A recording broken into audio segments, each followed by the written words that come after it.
Hey Mooch, Crap, JDUBBS. Hey guys, what's going on? Mooch, Crap, JDUBBS. Hey Mooch, hey Crap, hey Jay. What up with your Crap and Mooch and Jay with? Wake on up. It's Mooch, it's Crap, and Jay in the morning. Wipe your eye boogies, get your coffee finished yawning. This is Mooch and Crap. Show. Wake up, let us begin with gaming news, skits, and call-ins from all the fans. No matter where you at, Cali or Pakistan, New York or New Guinea, this is where it's at. These are Xbox dudes with Xbox views on slander and hate towards Xbox news. This is Mooch and Crap. Show for the people, and they coming with it. Now do you understand? Now do you get it? Ponies love to lie and PC fans won't admit it, but Xbox hate is real and they all with it. Call in, let it ring in. We here to rock, we here to win. It's about the games, it's about the pride. Now Xbox community, come on, let's rock. Mooch and Crap. Make sure.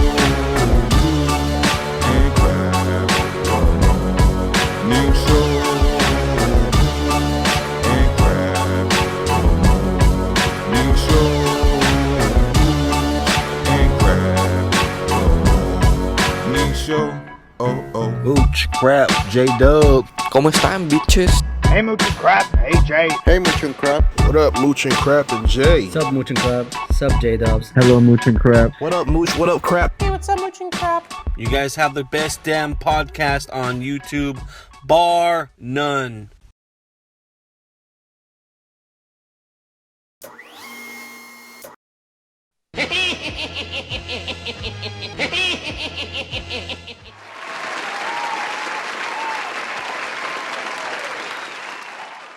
Welcome everybody and good morning. It is Sunday morning. I can see everyone just kind of pouring their coffee right now, moseying on in, Crap, right? You see it slowly happening.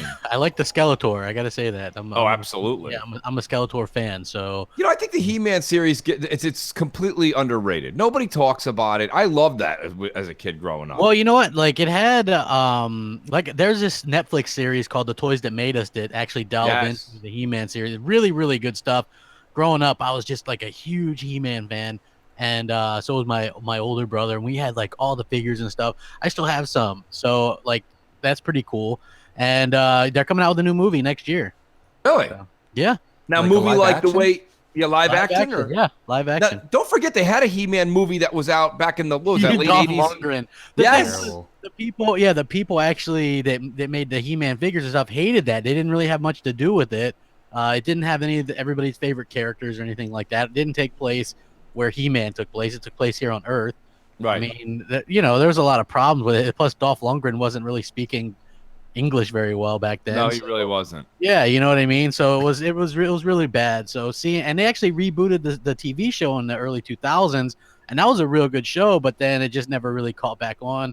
So hopefully this new who's playing He-Man? I don't know who's playing him, man. I'd say get The Rock, but I'm just saying. Well, listen, I would actually agree with you, but the problem I have with The Rock is, what is The Rock not in? Well, exactly, dude. But he's in everything. Who actually is built like a rock, though? That is true. Who's going to play that character? Well, you know what these guys are doing, and they did it with Rise of the Tomb Raider, is they're kind of going with these no-name actors and actresses. Yeah. And I didn't see Tomb Raider, but Hellhammer did. He said it was crap. He said it wasn't good? He said the first half was really crap, and the second half was okay. Huh. There you go. Well, there's reviews by Hellhammer. Yes, I told him. I said you should review that. He liked Ready Player One though.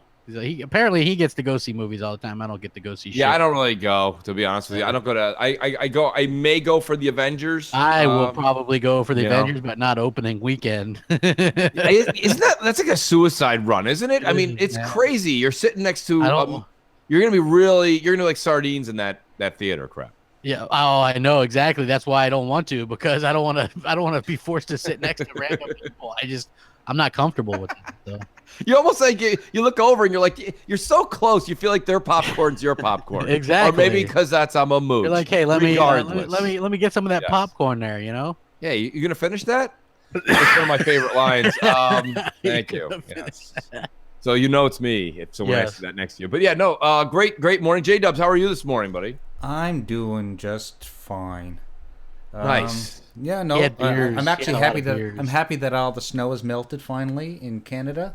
I'm not sure if it's melted everywhere in Canada, but it's melted on this end of Canada, and we are looking forward to the spring. Spring is getting it's getting warmer.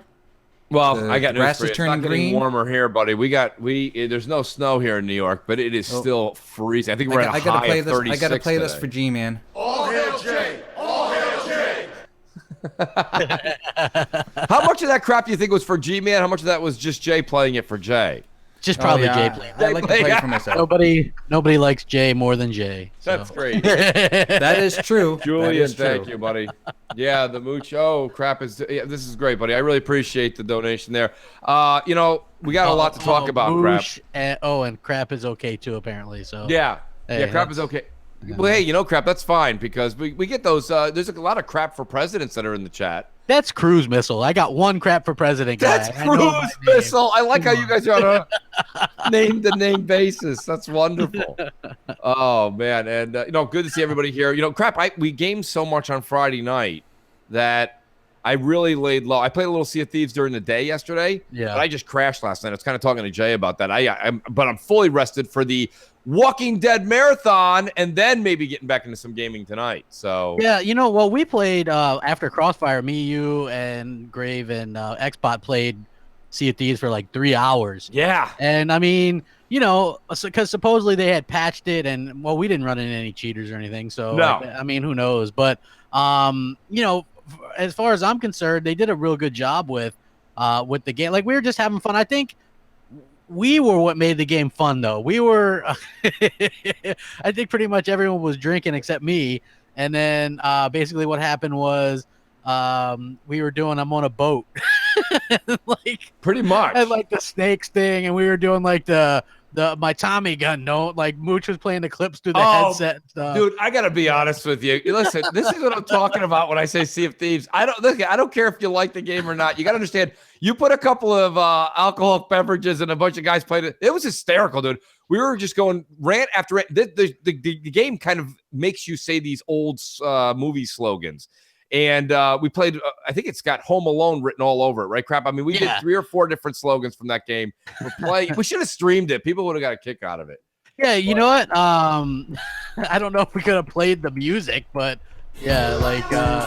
Thank you, Michael Chirkello. Man, they just throw that money at you, don't they? Like right away. They love the Mooch. Listen, do. I don't know what you know why, crap. I say this all the time, okay? People always used to say this to me, even in my youth growing up, like, the whole thing with Mooch is that there's a little Mooch in everybody, right? You're standing in line. Let's say you got your whole tray at McDonald's. You've bought everything you wanted. You're walking back, and the woman goes, excuse me, sir. You also have this extra large fry? And you're like, no, I didn't order that. And she's like, well, I thought it was yours. No extra charge here. And you're like, I'll take it.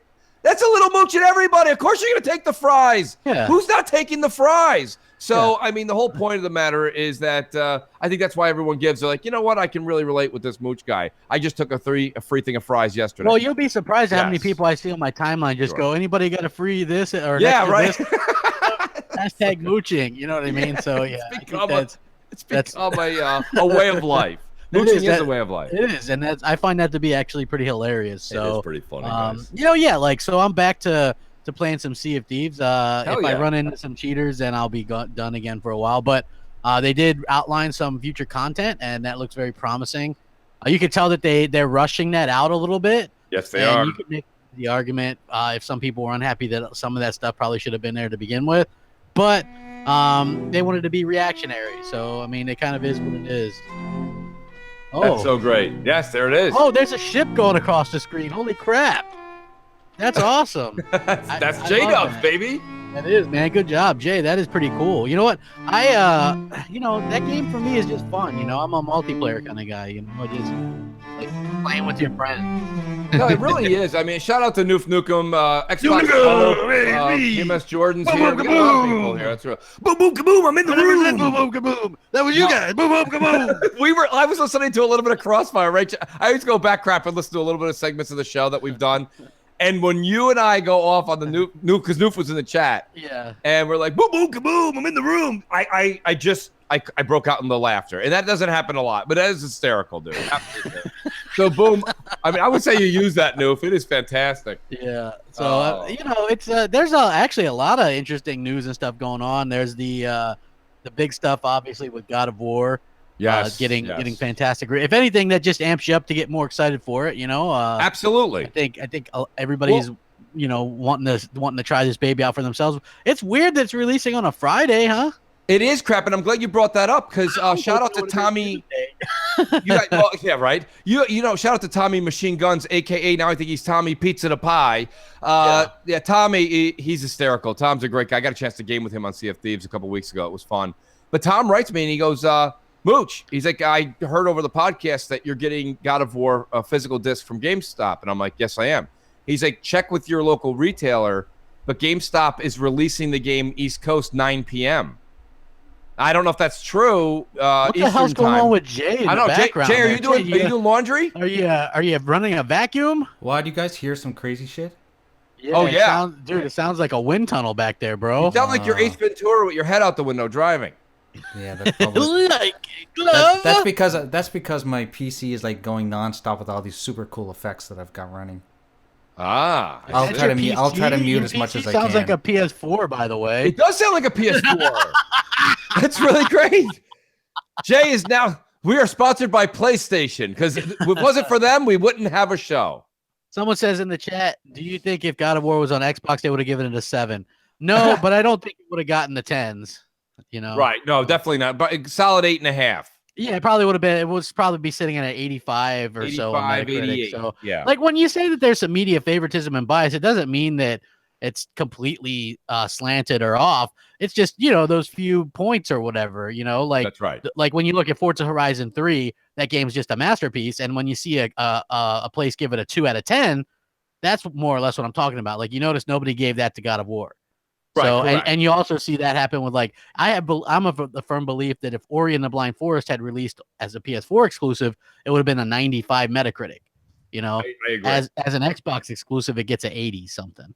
So that's just that's more or less that we're talking about. It doesn't mean that it's totally skewed or totally off. Yeah. Like I feel like a pretty accurate Metacritic score for Sea of Thieves is a 7.5 to an 8 somewhere. You know what I mean? Like that's fair. And it's perfectly fine with me because it's not the be all end all. It's funny. A lot of the movies and stuff that are like critically acclaimed, I can't stand. That's right. So it's just, I guess it just depends on the person, but I am excited to play God of War. The reviews, which I saw the scores. I didn't really read much into the reviews simply because I didn't want to spoil the game. Well, that's it, Crap. I really didn't want to spoil a lot of it, but I mean, to be honest with you, I do think that I did watch a little bit of the Digital Foundry stuff because I was interested to the tech side of it. And then I did watch a few people's, not the one where they emphasize no spoilers. And I don't think, from what I've seen, nothing has been spoiled. Yeah. I think I did learn a little bit more than I wanted to know about the father-son relationship that will grow throughout the show or the game, pardon me. And I think that's something that I'm actually really looking forward to. I'm really looking forward to that. So I hope this 9 o'clock thing is true on Thursday night, because if I could actually go get this game on the East Coast at 9 and play it for 3-4 hours, like I'm excited as hell. Or somebody could just go ahead and hit me with a code. I don't have many PlayStation people in the Mooching Fund. I just don't have that many folks. But if any of you are feeling real great, they don't have game gifting out there, so I'd have to actually see it in the DM. It's funny. Oh yeah, they don't have game gifting. That is funny. I feel like I'm sitting on top of a washing machine while I'm doing the show. Like that, right? Maybe that's what Jay's doing. Maybe. Mooch and Crap present laundry and gaming. With JDUBBS. Yes, have you ever played a game and folded towels? My washing machine is busted, so who knows? Well, it sounds like it's fully functional here. Yes. That's wow, great. that is. That's awesome. Crap loves it. Folding towels, discussing games on the next Mooch and Crap. If anyone wants to send donations to Jay for a new washing machine, there you go, folks. That means Jay Williams. So far today, we've asked for a God of War code for Mooch and a new washing machine for JDUBBS. Crap, anything on your wish list? Yeah, anything, man. I'll take it. Oh, I'll take anything, dude. A way out code. Crap will take anything in a bow. You know, that I would definitely take that, man. I've been looking forward to playing that. So actually, you know, I'll be honest with you, it's gotten better and better every time I look. I've watched reviews on it.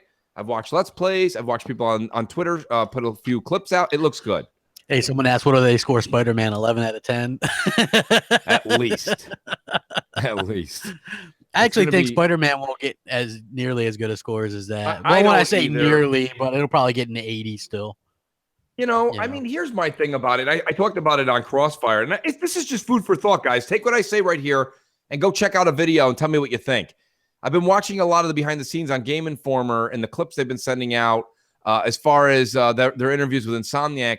Look, at Spider-Man, as far as the actual character himself, I think is even far better than my expectations were on his mechanics, his mannerisms, and his fighting tactics. Love it. Love it, love it, love it. However, I noticed, and it's only a couple of scenes, right? We've only all seen a couple of scenes, so take this with a grain of salt. But there's like 4 enemies on screen and a truck. And it's like you fighting in an alley with a truck and 4 enemies. And you can whip slang them and throw them around.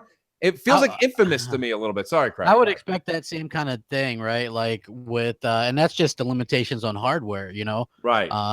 You know, I would expect not a whole bunch, kind of like Batman, you know? Right. So, you know, when you're playing Batman on Xbox or PS4, there's like a handful of enemies. Like I would expect it to be the same type of way. It does make you want to question, like when you're swinging, is there like people walking around the town? I don't know. Well, that's what I'm wondering. You know what I'm saying? Yeah, that's a good thought, question right there. I don't know. I mean, my whole thing about it is that, like, don't get me wrong. I know a lot of people, when I said that, everybody in the chat on Friday night was like, come on, Mooch. Infamous was fun. Let's stop with the fun. I didn't actually like Infamous, so. No, Infamous was not. It was a very empty game. It was beautiful. I think we're confusing beautiful and fun. It was beautiful. The game was done absolutely. I mean, the artwork, the indigo lighting was spectacular, second to none. But there was like 4 NPCs on screen. Yeah. And I mean, it's just, I'm not saying Spider-Man is like that. I'm saying that's what they showed in these few very short scenes. So I'm not judging. I'm just saying, I'm just sitting. Well, I'm just sitting back and I'm observing. Yeah. Well, you know, it's going to be interesting to see some of the the reviews, because like I said, like I'm looking at Metacritic right now. Like Spider-Man, like iOS was in 2009 was well reviewed. On the original PlayStation, just a game called Spider-Man was an 87. That's like the highest one on a console. So we'll see. Spider-Man 2 on Xbox was at 83. Spider-Man 2 on PS2 was at 80. So, I mean, you know, it'll be interesting. Like those open world type games are a little bit harder to pull off. True. So, yeah. I agree. You know. What do you think? I mean, I'm interested to see I think it looks great.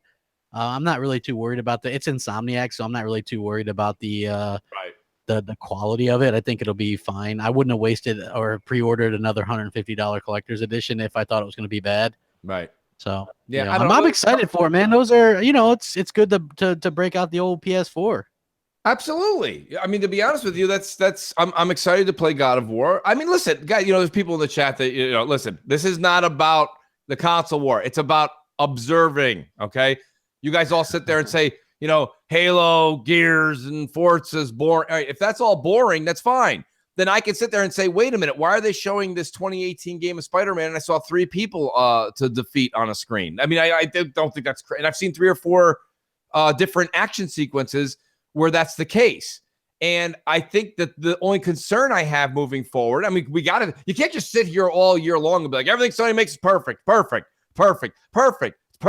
Hey, it's perfect. And you're like, okay, well, so what are we talking about? We're talking about perfection. Oh, okay. So, I mean, moving out of that, it's just... Chuck goes, are you playing God of War with Phil and Mike? I'll let you in a little secret. Phil and Mike are not playing God of War. No, probably not. Just knowing how Phil is, he doesn't play those type of games, and I believe Mike doesn't even have a PS4. Well, to the one guy in the chat who keeps saying you got to call Microsoft out on smoke and mirrors, there's absolutely no smoke and mirrors with Microsoft. What the hell smoke and mirrors is there going on? What you see is what you get with Microsoft. There's nothing. They're just like, hey, we don't have anything. Yeah. Oh, okay. Where's this? I want some smoke and mirrors from Microsoft. Do something, like surprise me. That's a surprise. That's a bold strategy, Cotton. Let's see if it pays off for him. Let's see what happens here, Cotton. Yeah. I don't. I want some smoke and mirrors. Microsoft's going the route of not announcing any games. That's a bold strategy, Cotton. Let's see if it pays off for him. Boy, Microsoft really fooled me. They haven't given us shit in like a year. Says, I mean, this guy in the chat says Sea of Thieves. They hid the fact that there's no content. We all played it for free. They had an open beta. Yeah, an open beta. Everybody could play it. Everybody knew what they were getting. You could have also got it for Game Pass and not even had to pay anything, because most of us, if you try it for Game Pass, it's 14 days for free. Shout out to Iceman. He goes, Mooch and crap. I bet Sunset Overdrive would have been Game of the Year on PS4. I have to agree with that. Yeah, for sure. I think that would have been fine. It's funny though when you look back at what that game actually got in terms of scores. It got an 81. Yeah. I mean, that's not. Well, Omo Keezy, he goes 43 games at E3 were shown it by Microsoft. Yeah, well, they took a page out of Sony's 2014.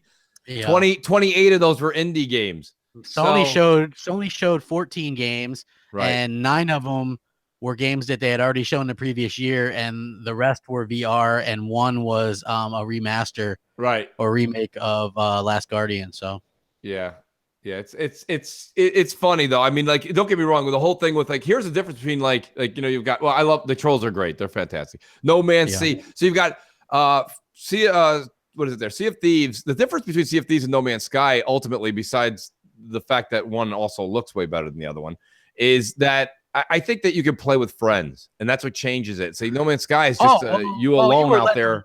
You play with friends at No Man's Sky. That is true. Biggie, thank you. Biggie. He says, you got that? Do you think next gen Xbox Live and PSN will be integrated with PS4 and Xbox One, or will they have 2 different networks? No, they'll have 2 different networks. Absolutely. No. He's saying, will they be able to play together, like crossplay? I think so on the Xbox side.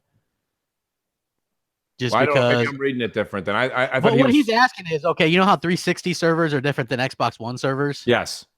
He's asking if that's going to be the case next generation. Oh, no. My apologies, then, Biggie. Good read into that. I thought he was actually talking about the fact that like Xbox Live is going on Switch for Minecraft. No. That similar thing. Okay. No, to answer your question, then I agree with crap. I think if you're on Xbox One, whatever Xbox 2 will be or whatever they're going to call it, you'll be able to play seamlessly online together. Because I have a feeling Microsoft is going to go the whole you can upgrade, but you don't have to. You can play those games on the Xbox One X. But I think Sony's going to go the more traditional. If you want to play these next gen games, you got to buy the next gen console, chump. Yeah, it's funny, crap. And I was listening to you back on Crossfire, and I had missed that one part you were saying. So when I heard it, I wasn't riding along because I didn't realize what you're saying, but now I do. You're saying that Sony, there's a report, not you, not CrapGamer. Yeah, there's a report. I did a video and linked it. So basically, you were saying that they're saying that when PS5 comes out, you'll have to buy a PS5 to play PS5 games. Yes, but it will be backwards compatible with the PS4. But PS4 is not going to be forward compatible. Reason being is, it's much more traditional, and it's going to, like I said, if you come out with a PS5, but you don't need a PS5, people aren't going to go and buy a PS5. I mean, you're going to have some, right? But a lot of people aren't. Jay, we're here in the Skype. We're not here in the ring. We're here in the Skype. Yeah. King Ram, he says, you think God of War will have the sex mini games? King Ram, I doubt it. I don't think though. I think they're going the kid route. So I don't think you're going to see the traditional God of War. No. There's not going to be any of those mini side games pieces. In there, no, man. That's that's not going to happen. I don't think that's going to happen. There's going to be no. I think there's puzzles, but there's obviously not going to be any jumping. No, there's no jumping. Yeah. But I've heard from multiple people now, crap, that have played the game. They said that after the first hour, the way that the game, and that's good game development.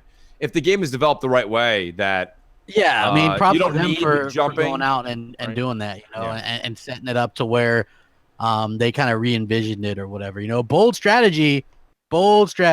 Right. Well, I mean, you look at like Hellblade, and remind me, in Gears, there's no there's no jumping in gears, and it's like you can you know, kind of rocket over but something. There was never any jumping in gears, whereas God of War was built around that jumping and that platforming aspect. Was, and I think that you said it yourself on Crossfire. Crap, you said they did a bold strategy. That was a company that was going to go under, and they decided, no, we're changing this thing completely.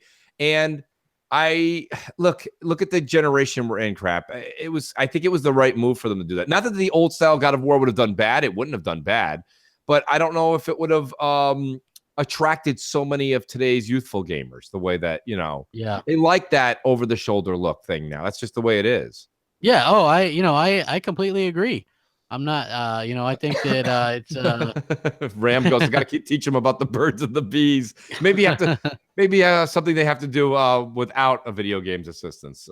Yeah. How long do you think God of War will last? Type gone in a week. I don't think hype will be gone in a week. I think it'll be like Horizon Zero Dawn, where, you know, people talk about it for like a month or so, and then after that it'll be like on to the next thing, because, you know, you have Detroit coming out on that side, you got State of Decay 2 coming out on Xbox side. Nobody can say State of Decay 2 is a kiddie type game. It's a M-rated game, mature well, I mean, you can play it single player, but it's a story based game. You know, you can play it with friends, but you can play it by yourself. That's right. That's right. No, I'm really looking forward. Crap, do we have a runtime on that? Is there a runtime on the State of Decay 2? Jay, Jay, we didn't hear we gotta sit Jay down after this, man. One of my favorite lines from Rocky is, "I ain't hear no bell." Where's the bell? Well, I gotta just laugh because you hear, and then he's like talking to people in the background and stuff. It's hilarious, you know. And he told us there was no snow in Canada. It sounds like a blizzard. I know. There we go. There we go. Jay, M&C Mornings. How you? Nice. Hello. Yeah. What's up, guys? What's up, buddy? Hello. He doesn't know the deal that Go ahead. You can just talk. Yeah. Oh, hey, this is Spike from Sacramento. I just wanted to make a comment here just based on the PS4 and Xbox One exclusives argument. Xbox One has been winning the whole time. The only 4 PS4 exclusives that I'm interested in playing in are Uncharted 4, God of War 4, Spider-Man, Until Dawn. That's it. Xbox has a lead with Halo 5, Gears 4, Forza Horizon and Motorsport, Sunset Overdrive, Quantum Break, Rise of the Tomb Raider for the year, Sea of Thieves, Titanfall, and Record. These are games that I'm actually interested in playing in.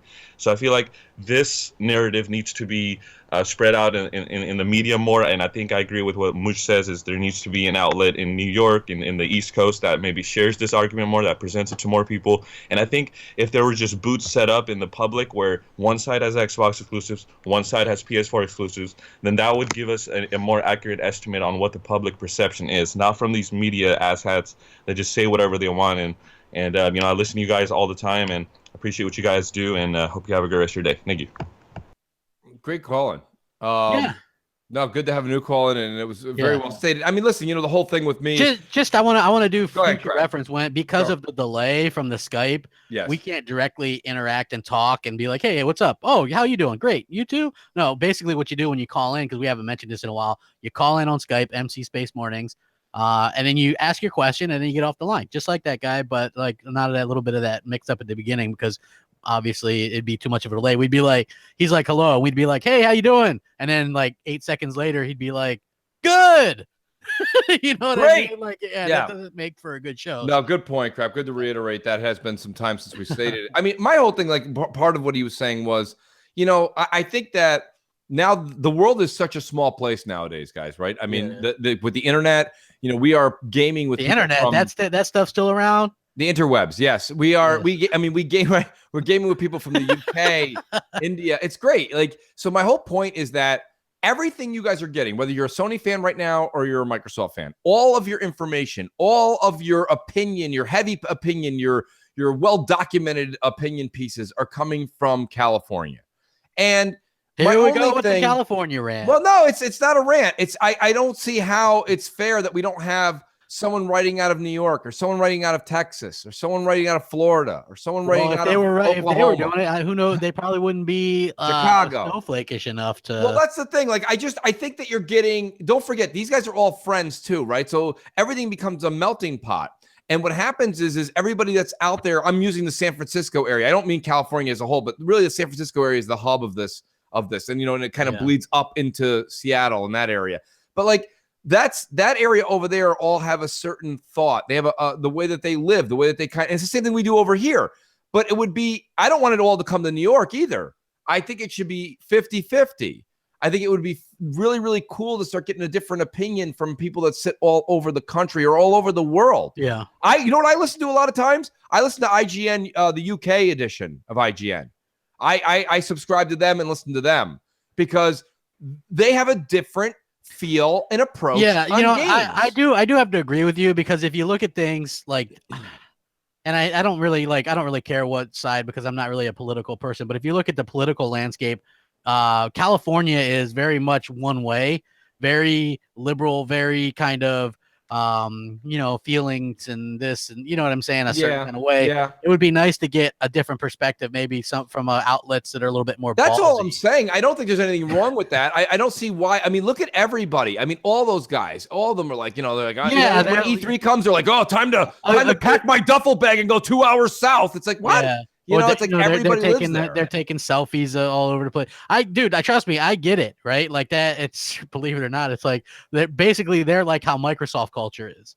It is. It's exactly the that same. very kind of wimpy. Yeah. Well, I mean, you could say wimpy, I guess, but I agree. I would love a more ballsy outlets to do that. Just look at, if you're wondering what we're talking about, just look at, like, remember Kind of Funny Games, Colin Moriarty, right? He used to be on that show, and he left basically because he got flack for making a joke about being quiet because women had the day. What was it, like women? I forget what it was, but I don't know what it was. Yeah, but it was something stupid, and it's like people just basically chastised the guy, and that's basically what we're kind of talking about. It's like that's that California kind of mentality.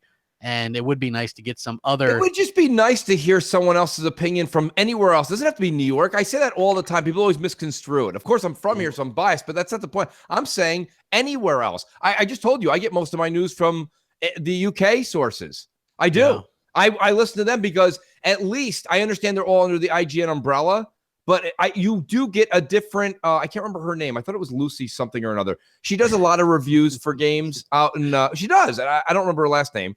But I listen to her reviews because she doesn't always agree with the nonsense that's the water cooler talk that's going on in San Francisco, like everybody else is. Yeah. I almost feel like one person writes a review and it's like ninth grade homework. They just fax it or email it or whatever the new app is that they can snap a picture and send it, and they just change a few words and they roll with it out there. Yeah. Like, you know what I mean? So I don't know. I just think it would be interesting. I think that's why a lot of you guys maybe tune into different podcasts just to get different points of view from different folks that live all over the world. This could be why podcasts are so popular now. Gaming podcasts. I can remember a handful of years ago, BGST was it. Yeah. I mean, honestly, if you wanted to hear something Xbox related, it was either BGST or Podcast Unlocked. Where you heard about them bitching about Xbox for 2 hours. Yeah, Podcast Unlocked was just complaining about Xbox. It was Ryan McCaffrey turning to Mitch. I'll never forget the Podcast Unlocked. I hate that. Hopefully this time around they get that power box in the box. I don't want. Answer me this, and then Mitch turns around to Ryan and goes, "Answer me this, Ryan. Why would I actually even want to buy an Xbox at this point when every indie developer is immediately going right over there? That automatically puts me at 30, 40 games ahead of Xbox." And it's like, I'm like sitting there and I'm like, is this an Xbox show? I'd be fooled. Yeah. But yeah. Wow. Woo. You guys talk about smoke and mirrors. MNC Mornings. What's up? Hey now. Mooch and Crap. The morning show. Mooch and Crap. Hey guys. There you go. Hey guys, it's Xbox Not So Quick here, and I just wanted to address all the MNC fans out there. It's been really distressing seeing a lot of Xbox fans kind of get overexcited for the game God of War, and all of a sudden people are kind of wanting to jump ship. So I just wanted to settle the things down and let everybody know that we will have games coming. As a matter of fact, we've basically been teasing a game for many years. It's called No Games.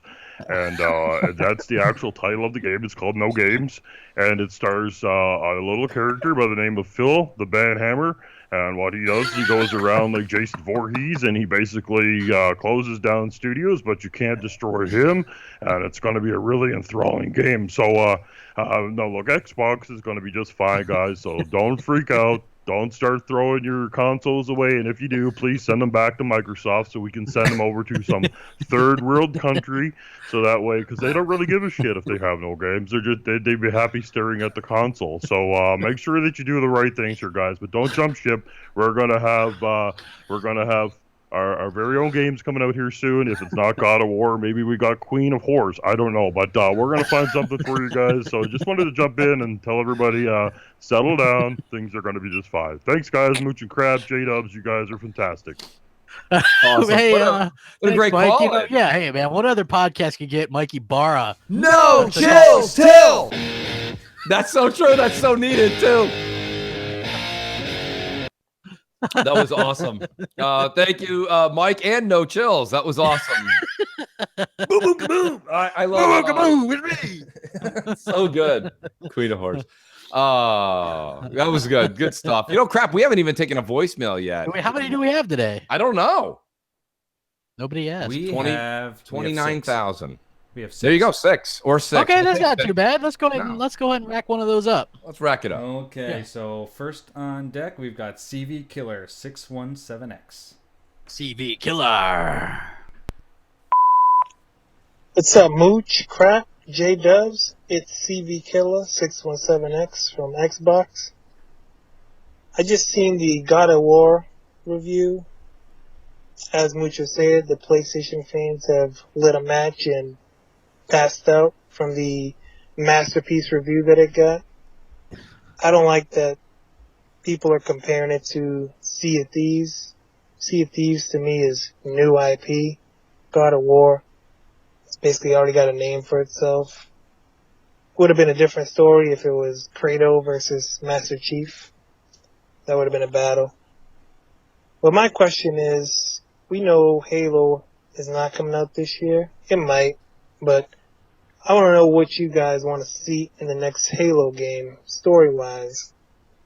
I think I would like to see Master Chief versus Locke.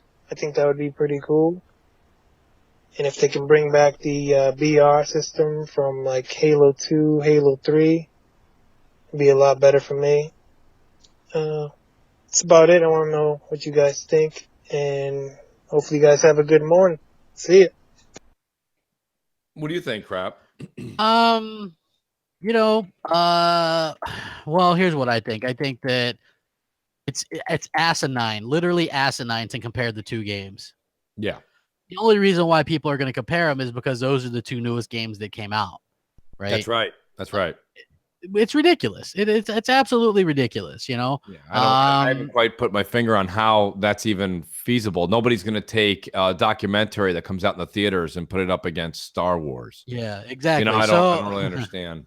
Yeah, it's asinine to do that. One is a new IP and totally something different, like a shared world kind of experience. And then one is just a established franchise that got a makeover, and it looks like it's really going to be great. Yeah. No, So, but it's two totally different things. It's like asinine to really compare. It'd be like saying, okay, Knack 2 was the last game to come out last year, and the closest to it was Forza Motorsport 7. So let's compare those two. Or when Forza Horizon 4 comes out, let's compare that to something that just released on PlayStation. You know, like it makes no sense. They're completely different. It's asinine. As far as Halo thing, there's no way Halo comes out this year. No, absolutely not. No way. With that being said, I like the changes. They already teased it was Chief versus Locke in this last one, and then they kind of like sold us a lie on that. Yeah. They're like, it's down Chief that route versus Locke, and then it was nothing. They threw a couple punches. Locke got bitched out. Like, as far as I'm concerned, dump all that other nonsense. Put Chief back in the forefront. Yes. That's what people want. Yes. And and do the multiplayer kind of like how they did this one, but just have it all there at the beginning at launch, because Halo 5 didn't have all. Maybe what it that's has now. what's going on here, Crap. And I think we talked about this in bits and pieces over the past few months. But realistically, I like what you just said, how you wrapped that up. You said, have it all there day one. Here's the thing, Crap. You're right. When that game comes out, probably 2019, fall 2019, when that comes out, I think they actually took, because you said it, you said the cycle year actually would have been this year.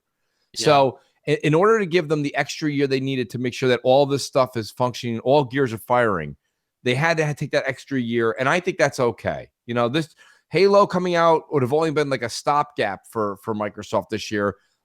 Yeah, the bleeding won't stop necessarily with Crackdown 3, but next year should be something quite special. So I'm hoping Halo 6 comes out next year, and I hope it's a Marvel. I really do. It needs that. It needs that rebirth. Yeah, I mean, I agree.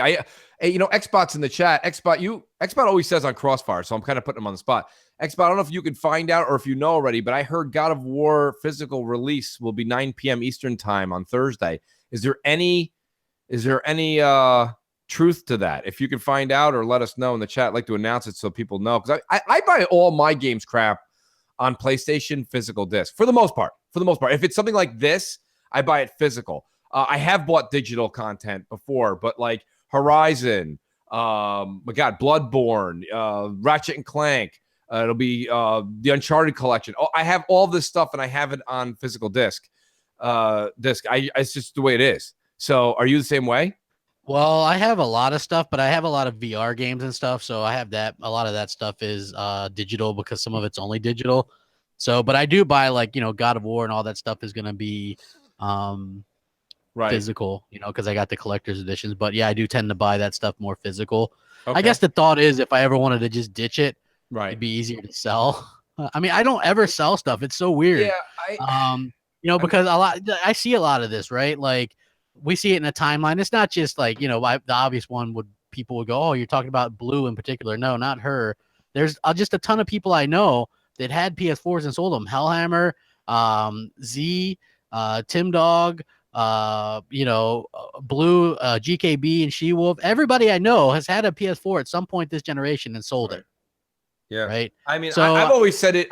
We've always done on this show and on other shows where we talk about, getting the most bang for your buck. And I'm just saying this has nothing to do with anybody that Crap's mentioning. I'm just saying if you buy a PS4, unless you're going to take a vanilla and upgrade it to a pro, there's no sense of trading it in to buy it again later. You're going to lose. Think of it as your car. The minute you take your brand new car off the lot, I'm kind of being a bit facetious here, but you lose like half of the value off of it. You know what I mean? So it's like, be like, I don't want this car. I want to trade it back in. I'll go get another one. You will lose money on that transaction, and the car dealership is more than happy to assist you. So what I'm saying to you is don't do that unless you really have to. It's not good for your own finances. But everyone's got a different tale of why they may have traded it in. Other people may have been like, well, it's like, I didn't even trade in my old PS4. I just kept it. I got a Pro, and I let Hellhammer use the. Yeah, I bought a vanilla when Destiny, the first Destiny came out. I got the white one. Yeah, and then I got the I traded that in for my PS4 Pro. So that was always funny to me. Like I know so many people that got rid of a PS4 because why? Because most of the people that we know are Xbox gamers, and they only want to play exclusives on PS4. And PS4 was lackluster exclusives for years, so a lot of people got rid of them. That's right. But if you just pay attention to the way that Sony does each of their generations, realistically, they have nothing for the first few years, a couple games here and there, and then they start to hit their stride. So it's really kind of foolish to get rid of them, like I in my opinion. Right. I think that also counts as 2 purchases for Sony, right? Oh yeah. So every time you go back and buy one, it's another purchase. And there's people in the chat right now saying I always say that like that 75 million or whatever is so skewed because how many people have gotten rid of one and then bought another one, So. Right. And that's just a bunch that we know. Yeah. The number's staggering. I mean, I'm actually amazed the chat right now. There's a bunch of people admitting they're like, I bought 2, I've bought 3, I've returned 2, I've returned 3. Yeah. And I'm like, wow. I'm like, holy crap. Jeez. Yeah. All right. It's crazy, man. It's absolutely insane. Don't forget though, Crap. Every time an Xbox One is bought, though, an angel loses its wings. It is. Hey, you know what? We have some Patreon supporters, man. I want to go ahead and give some shout outs, man. We got some Josha Z, Jack Jackal, Justin B, Anthony N, Lethal Papa, thank you very much. John S, Mark D, G-Man, Melly Mel, the Boss, Vertigo Tempest, John Yoon, Killing Dan, Jazzy Noop, G-Man 1172. I think we got 2 G-Mans. Interesting. So we've got G-Man 209 and we've got G-Man 1172.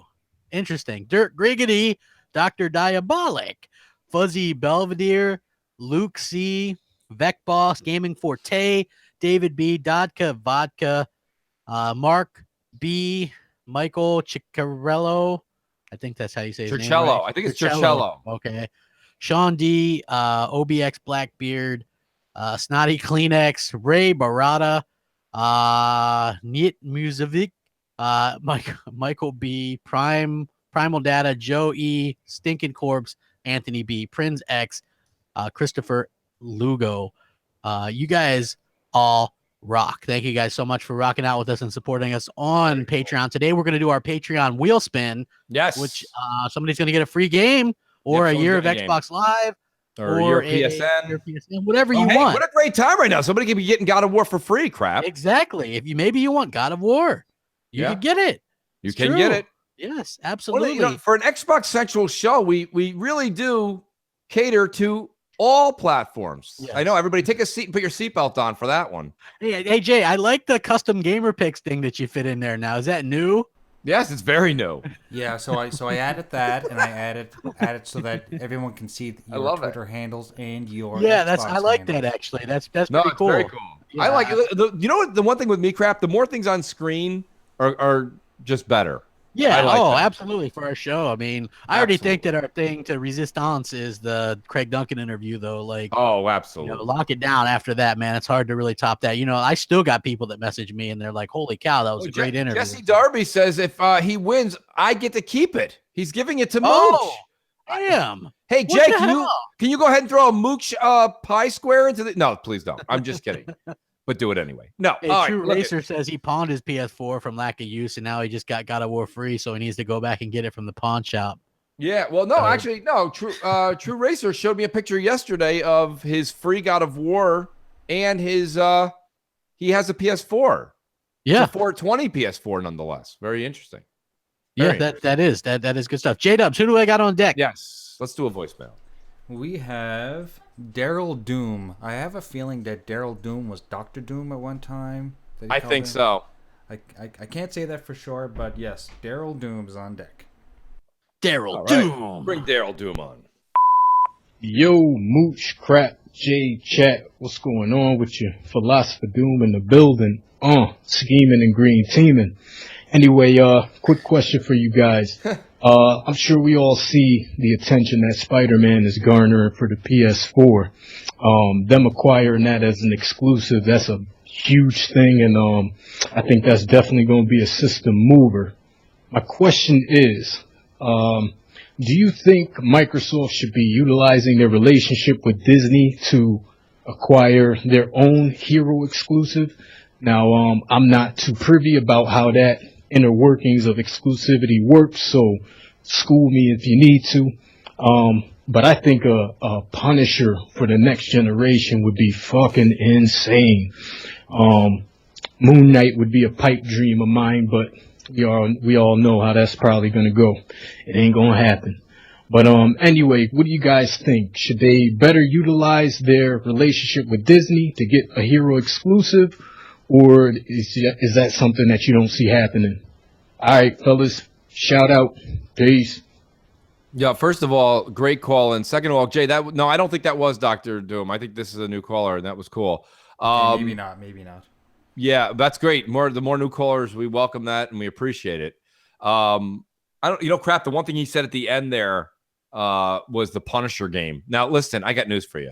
There's a lot of things I think that Microsoft's current studios can do and they can't do. I think they would kick ass with a Punisher game. Can you imagine what studio would do that? Coalition. I know, like they're not being worked. Yeah, I mean they're already doing like a couple different things. But think about that, dude. That's a badass game. Dark lighting really kind of like emphasizes a lot of things like the Coalition. I think could really some strong points. Where it's a shotgun, flashlight, little espionage, and just badass. Almost like a Max Payne. They can put some of that Max Payne. Absolutely, right? It's great. Exactly, Jay.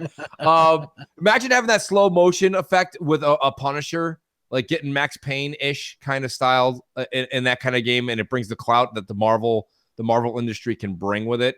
Yeah. So great idea by the caller. I've heard so many people being like, we should have an Aquaman one. I'm like, stop. Just stop it. I don't want an Aquaman game. But Punisher, totally on board with that. What do you think, Crowd? I mean, he kind of hit on a couple of stuff. Yeah, I mean, it would have to be rated M, and that's pretty violent and stuff. So, well, yeah. what's funny was there was a good Punisher game on the original Xbox where he would like interrogate people using stuff in the like around the world that you were in, like burn them on a skillet or whatever. You know what I mean? Like smash their face. Like, that was banned in some countries, wasn't it? Yeah, because it was very violent, and that's just how it is. You know what I mean? So I mean, that's what some people want for sure, I guess. But okay, well, we can lighten it up and go with Timodos. Shout out to Timodos in the chat. He goes Captain America. I think a Captain America game. Well, they would have to throw the shield, kind of like the whole, like the same thing with God of War. Be able to use the shield in that crazy aspect. Be awesome. Yeah, but I mean, I don't think that they would never be able to get something like that exclusive. Well, I mean, listen, the Microsoft that's there now won't do it, but I mean, if the money is present, anybody will do anything. Well, I mean, it's just I think that the problem would be Disney would probably want huge returns on something like that.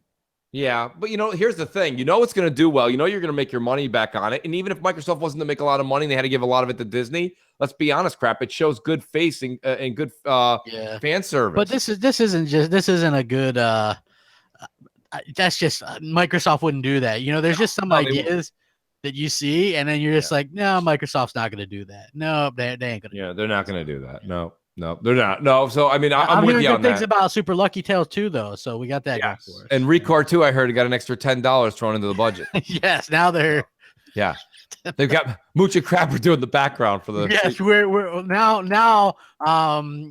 Mooch is playing one of the bots, and I'm playing one of the bots. That's correct. Yes. Out for that. Let's do another voicemail, Jay, if you don't mind. Certainly, we've got Dirt Griggity. Oh, diggity. Wow, nice. Yes. What's up, Moose, Crap, and Jay? This is Dirt Griggity here. Hey, man, I want to ask y'all opinion about something. Excuse me. I know you guys have noticed there's been so much negative Xbox news in this YouTube community. It's obvious that it's popular to be bashing Xbox right now. Do you guys believe it's overkill? Because to me, it's at this point, most of the stuff, obviously, well, to me, Xbox deserves some of the bashing, but it's overkill. If you do a video after video bashing the Xbox, I mean, it kind of reminds me of if you knew your girlfriend was cheating on you. Everybody knew your girlfriend was cheating on you, but you love her. You love her. But yet and still your best friend keeps on talking about it. You're like, man, will you shut the hell up? I don't want to keep on hearing this shit. So what is you guys' opinion? Do you guys feel that it's overkill right now? Because I do. I mean, I can't even listen to some of my favorite podcasts that I used to because they're constantly bashing the Xbox. Like, what the hell, dude? Okay? Just tell me what you guys think. Peace and love.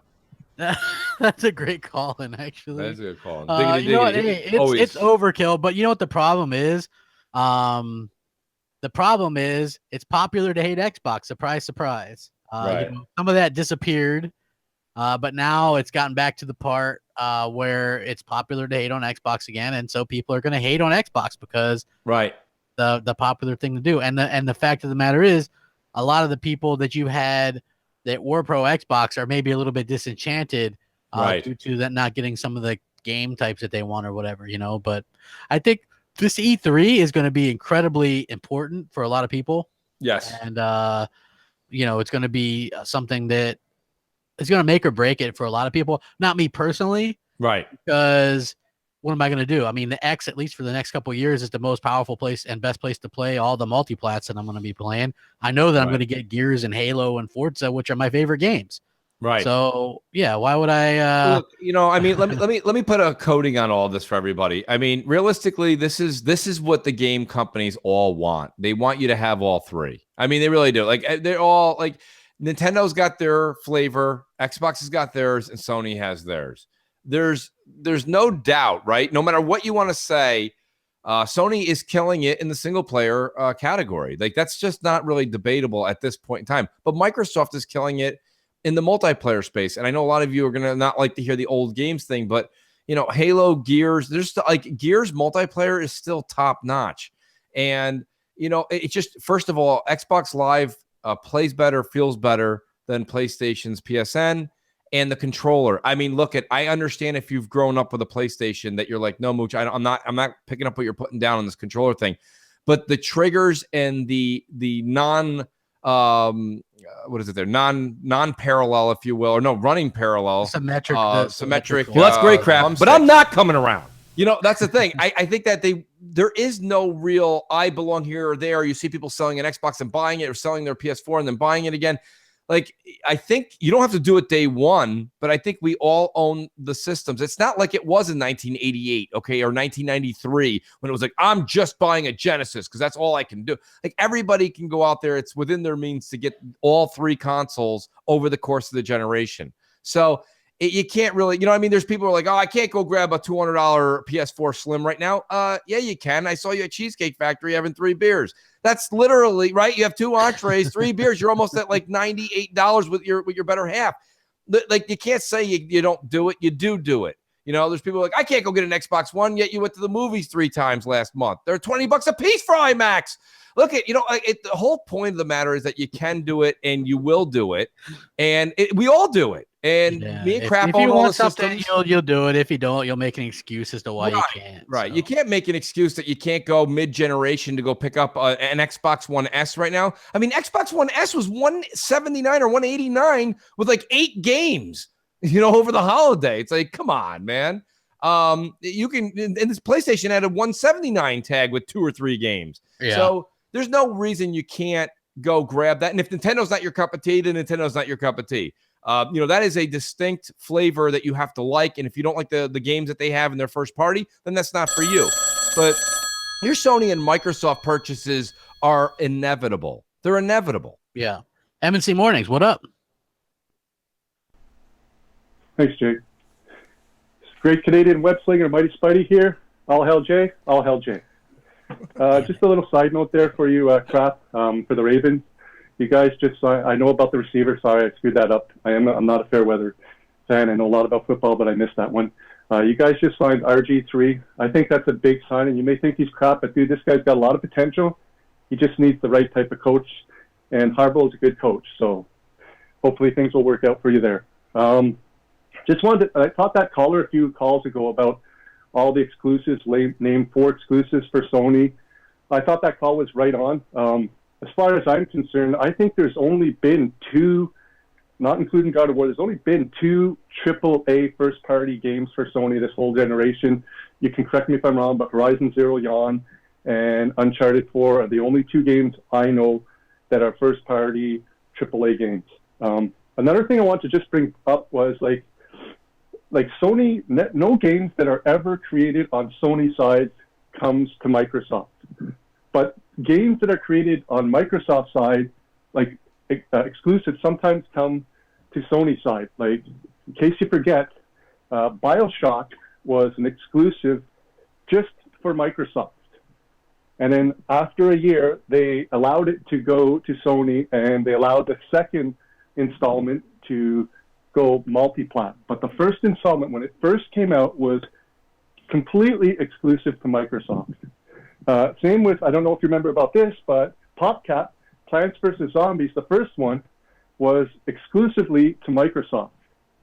And then they allowed that one as well to go over to Sony. I can't remember how long. I don't know if that was a year as well, but that one too. You never kind of see stuff like that happen on the opposite side of the table. It's a little too bad, but I guess maybe we should keep our exclusives more exclusive.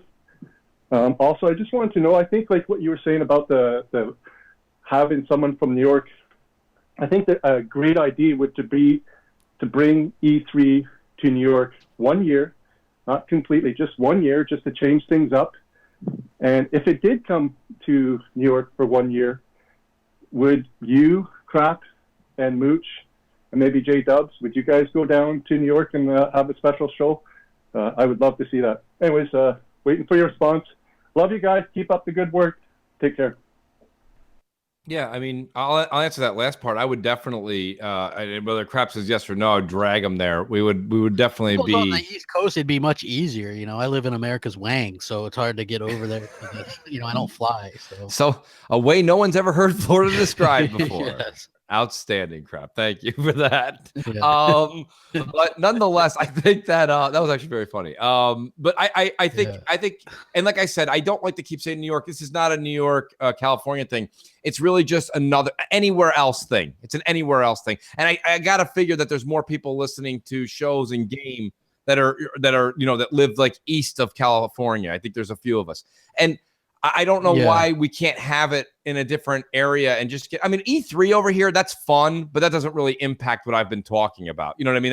That's like it's a week-long thing, and then poof, like he said, it would be here 1 year, and then it'd be like, think about it. That's all of them moving over here. The whole games industry coming over to New York for an event. That's a lot of work for them. I get that, but like they're not going to do that more than once a decade. So. That's a flash in the pan thing, but I welcome it with open arms, absolutely, and I would definitely go down there. Don't they do that every year for PAX East? Well, no, PAX East is just in Boston. That's its location, but there's a PAX East. Coast. I mean, that's not far from New York. I mean, and all the big gaming companies all go there, don't they? It's an indie showcase, Jay. It's got. I mean, you've got Larry Herb goes there for like a day and a half. He waves his little hat. And then he's back on his plane to Seattle. So, I mean, that's not the same thing. No, PAX. Okay. The Xbox Major Nelson, Larry Herb. Don't anybody touch me. Don't touch me. Don't look at me. Don't look at me. And the plane's taking off again. You're like, yeah. All right. And there he goes. Yeah, no, well, I just love because you can just picture. I've heard things, and we don't know. I don't know for sure. No, I don't know. That he's kind of a doucher to people. Yeah, he's not a big. I don't think he's a big fan of Xbox Nations or Xbox Lives. Larry Herb, Major Nelson. Yeah, here we are. We're looking at this great game at PAX East. It's going to be great on the Xbox One X. What do you think about this? Great. We'll see you next time. And he's like running out the door. Don't touch me. Like, I'm sorry. I can imagine. Yeah, that'd be hilarious. All right. So. That was good. Iceman in the chat. He even reiterates, don't touch me. Don't touch me. So anyways, no, but I mean, there's PAX East, Jay. There's PAX South, Southwest or something like that. There's a couple. There's PAX Prime. So there's a lot of those PAXs, but those are like really, they're indie showcase. I'm not saying that they don't get some attention, but first of all, E3 is a week long. Yeah. Like, do you see the amount of like cameras, lights, magic that happen? And then you have PAX East and you get like 5 guys with their iPhones upside down hitting record. It's a different crew. So it is what it is. But yeah, nonetheless, I think it would be nice to have a little bit of representation all over the world, not just New York, all over the world. Plus Australia, PAX Australia. Everyone forgets about Australia. So yeah, you know what I mean? It's just a Brewhoo. Shout out to Brewhoo. Thanks for backing me up there. Yeah, there's always a food analogy somewhere in there. Yeah. But and Shogun. I don't know why that guy watches. He's always bashing and stuff. I don't know. Yeah, like, it's weird. I don't know. Well, some people. Brewhoo's with us. He's on our team. No, he's not. He's not. Oh, Brewhoo's a big fan. No, he's Come not. on, Brewhoo. Tell Crap. Let him know. I think he's one of Next Gen's. Oh, is he? Well. Super Lucky Style. What am I gonna do with that? I love it. Next Gen is hysterical. He's the man. All right, we got a call. MNC Mornings, what's up? Hey, Mooch, Crap, JDUBBS. It's CV Killer 617X from Xbox. I watch all your shows Monday through Sunday, and I know you guys talk a lot about sports. I'm wondering, do you guys play, or do you have any favorite sport games that you like to play? NHL, MLB, 2K, or Madden? This is for all three of you guys. I want to know if you play any of them. And all the Boston fans, stand up. Today's a good day for all the Celtics. Have a good one. Bye.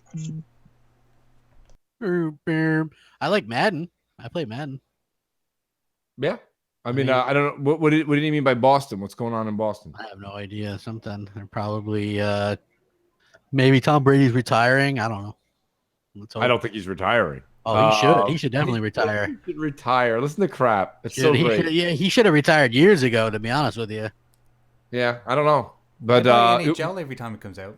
You'd think that if you had the ability to go back in time, one time or two, you pick something meaningful. I'd pick to go back to the Seattle Super Bowl and tell them not to pass on that play and to run it and beat the Patriots so that they lose that one. And then if I had a secondary chance, I'd go back in time and tell Atlanta to do something because they're about to lose a 28-6 lead.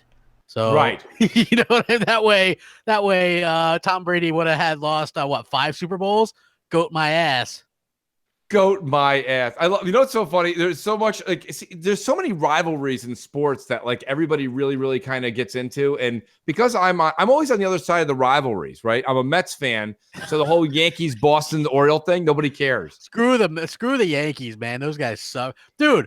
That's why baseball is so weird because there's no salary cap. Right. You know?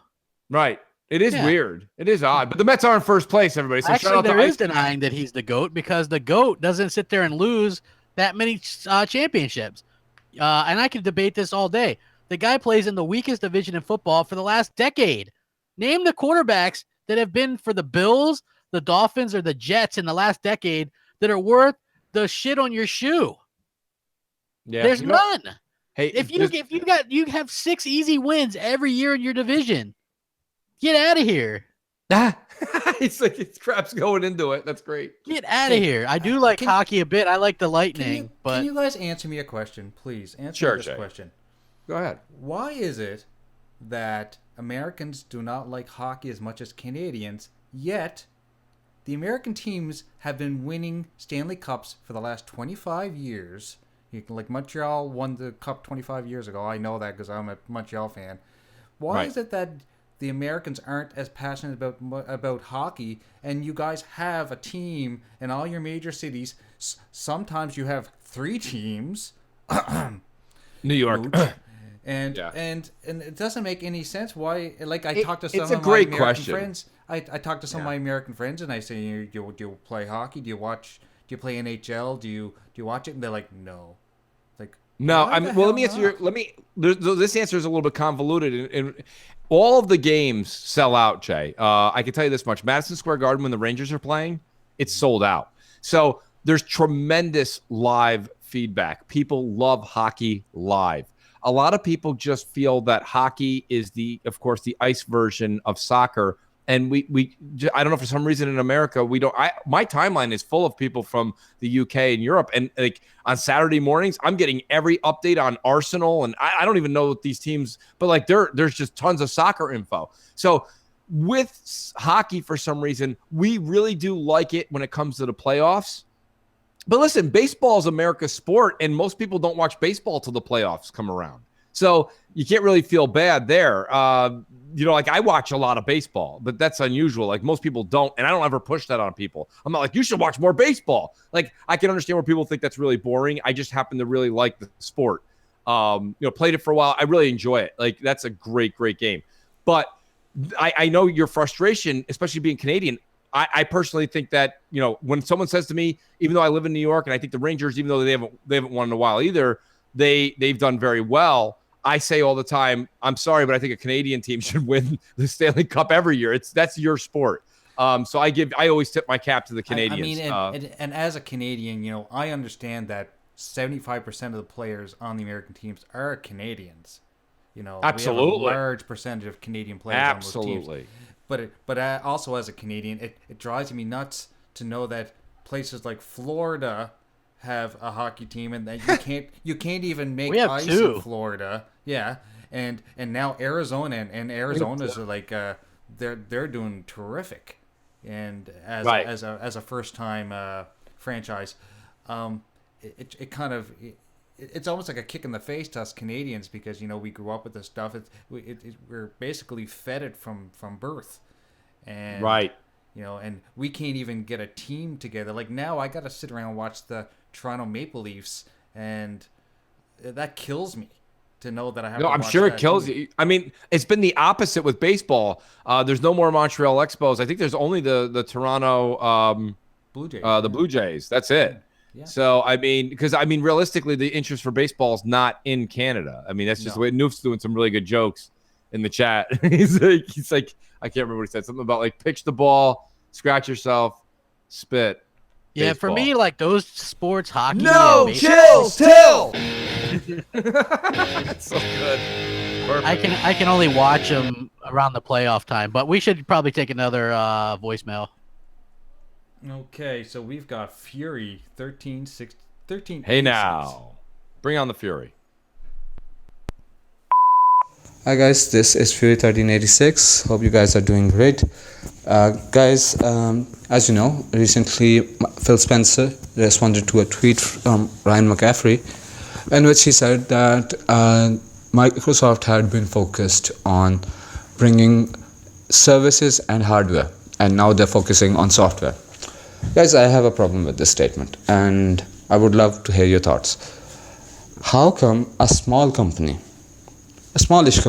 like Sony managed to get 3 pieces of hardware, have a stellar lineup in 2016, a stellar lineup in 2017, and as we know, seeing from God of War and Spider-Man, they're going to have a pretty solid 2018. What is Microsoft lacking? Is it the funds? Is it the lack of focus, or do we need a change? Love to hear your thoughts. Keep up the good work. Okay, take care. Bye bye. Yeah, I mean, that's a great. You know what? That's a valid question. I wish I actually had a direct answer. I can give you my thoughts. I know Crap's got a ton of thoughts on that. Well, I kind of stick by this, right? Like, I feel like some Xbox fans, like, they just want to play God of War on their preferred console, to be honest with you. I think there is a subsect that just want that, right? It's like, do they really want Microsoft to go make schlock a s'more and just have a cut and paste version of it? I don't think it works that way, you know? No. They've tried their hand at like Quantum Break would be a single player kind of aesthetic that people did. Like, they've come out Rise, and people didn't buy it.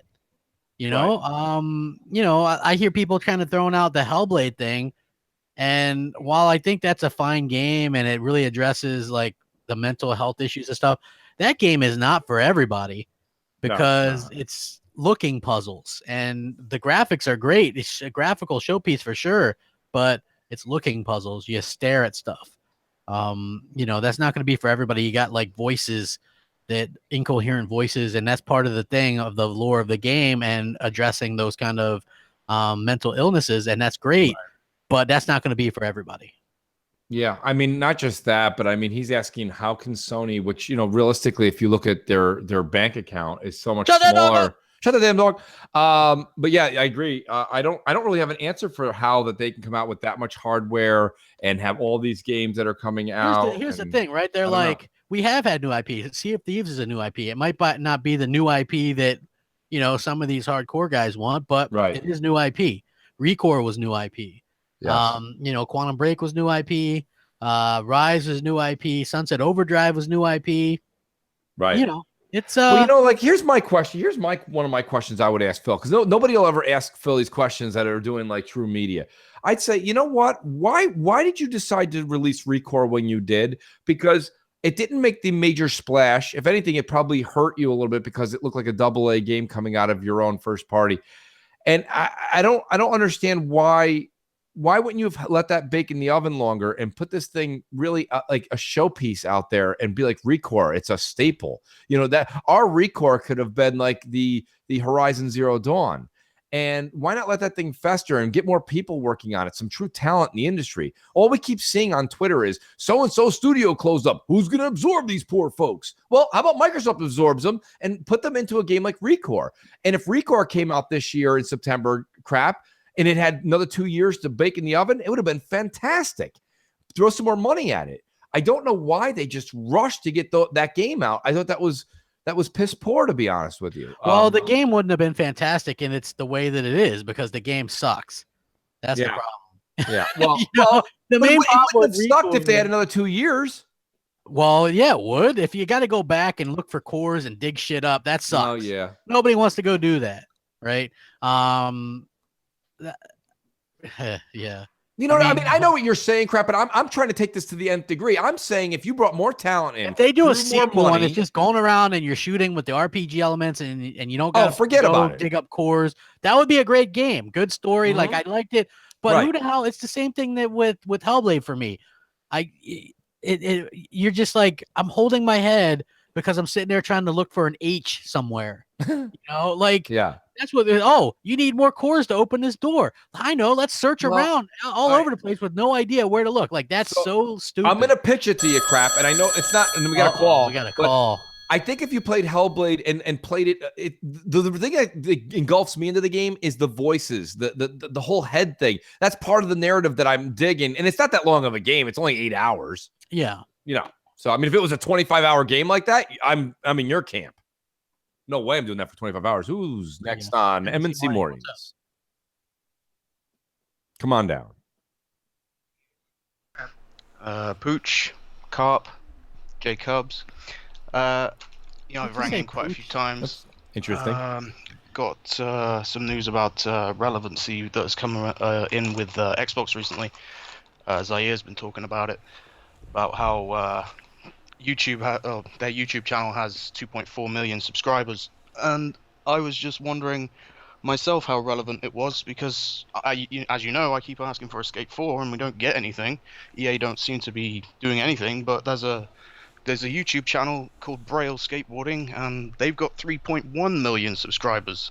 They've got more subscribers than Xbox. So where does that leave Xbox exactly in this whole relevancy thing?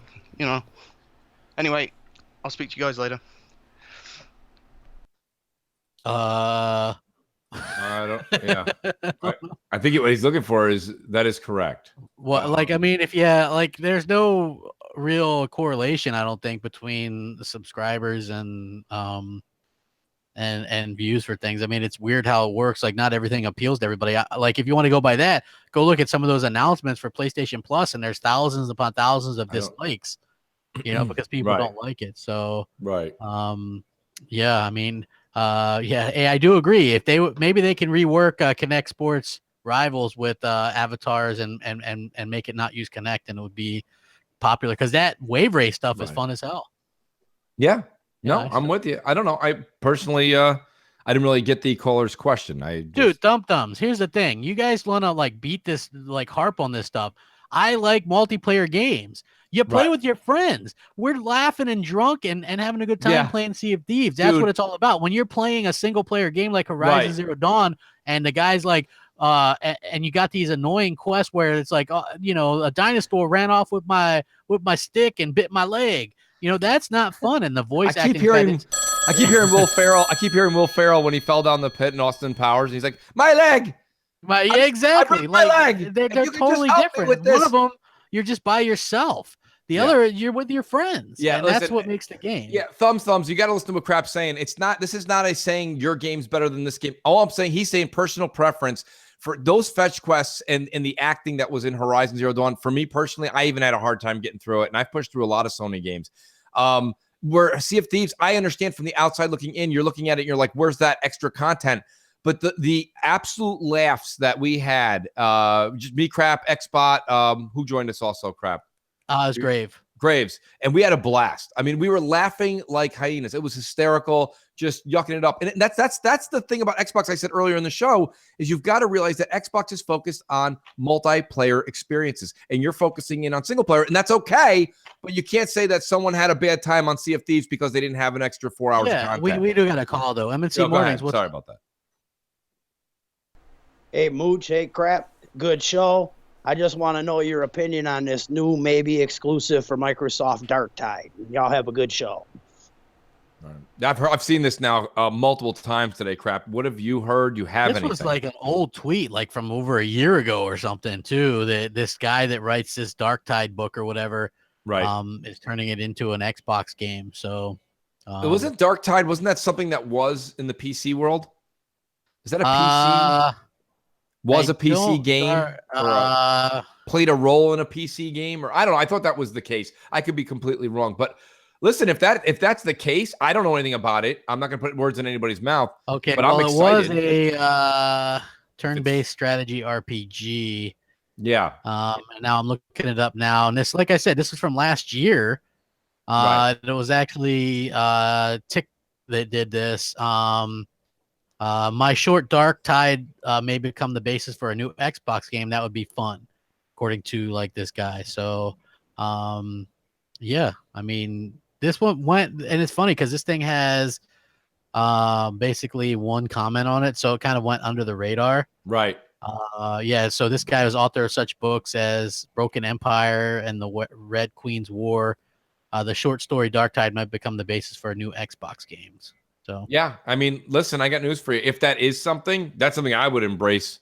I would definitely support it. I'm looking forward to seeing what Phil comes out with this E3. And look, I don't think he's going to come out with something crap at E3, and we're going to be playing it in October. Yeah. But if I think he gets the point. The one thing we do know, crap, is that he gets the point about the roadmap. Yeah, I mean, he does. Like, I think it would be interesting to kind of see what we see at E3, because you and I both know that there's supposedly going to be some announcements. Right.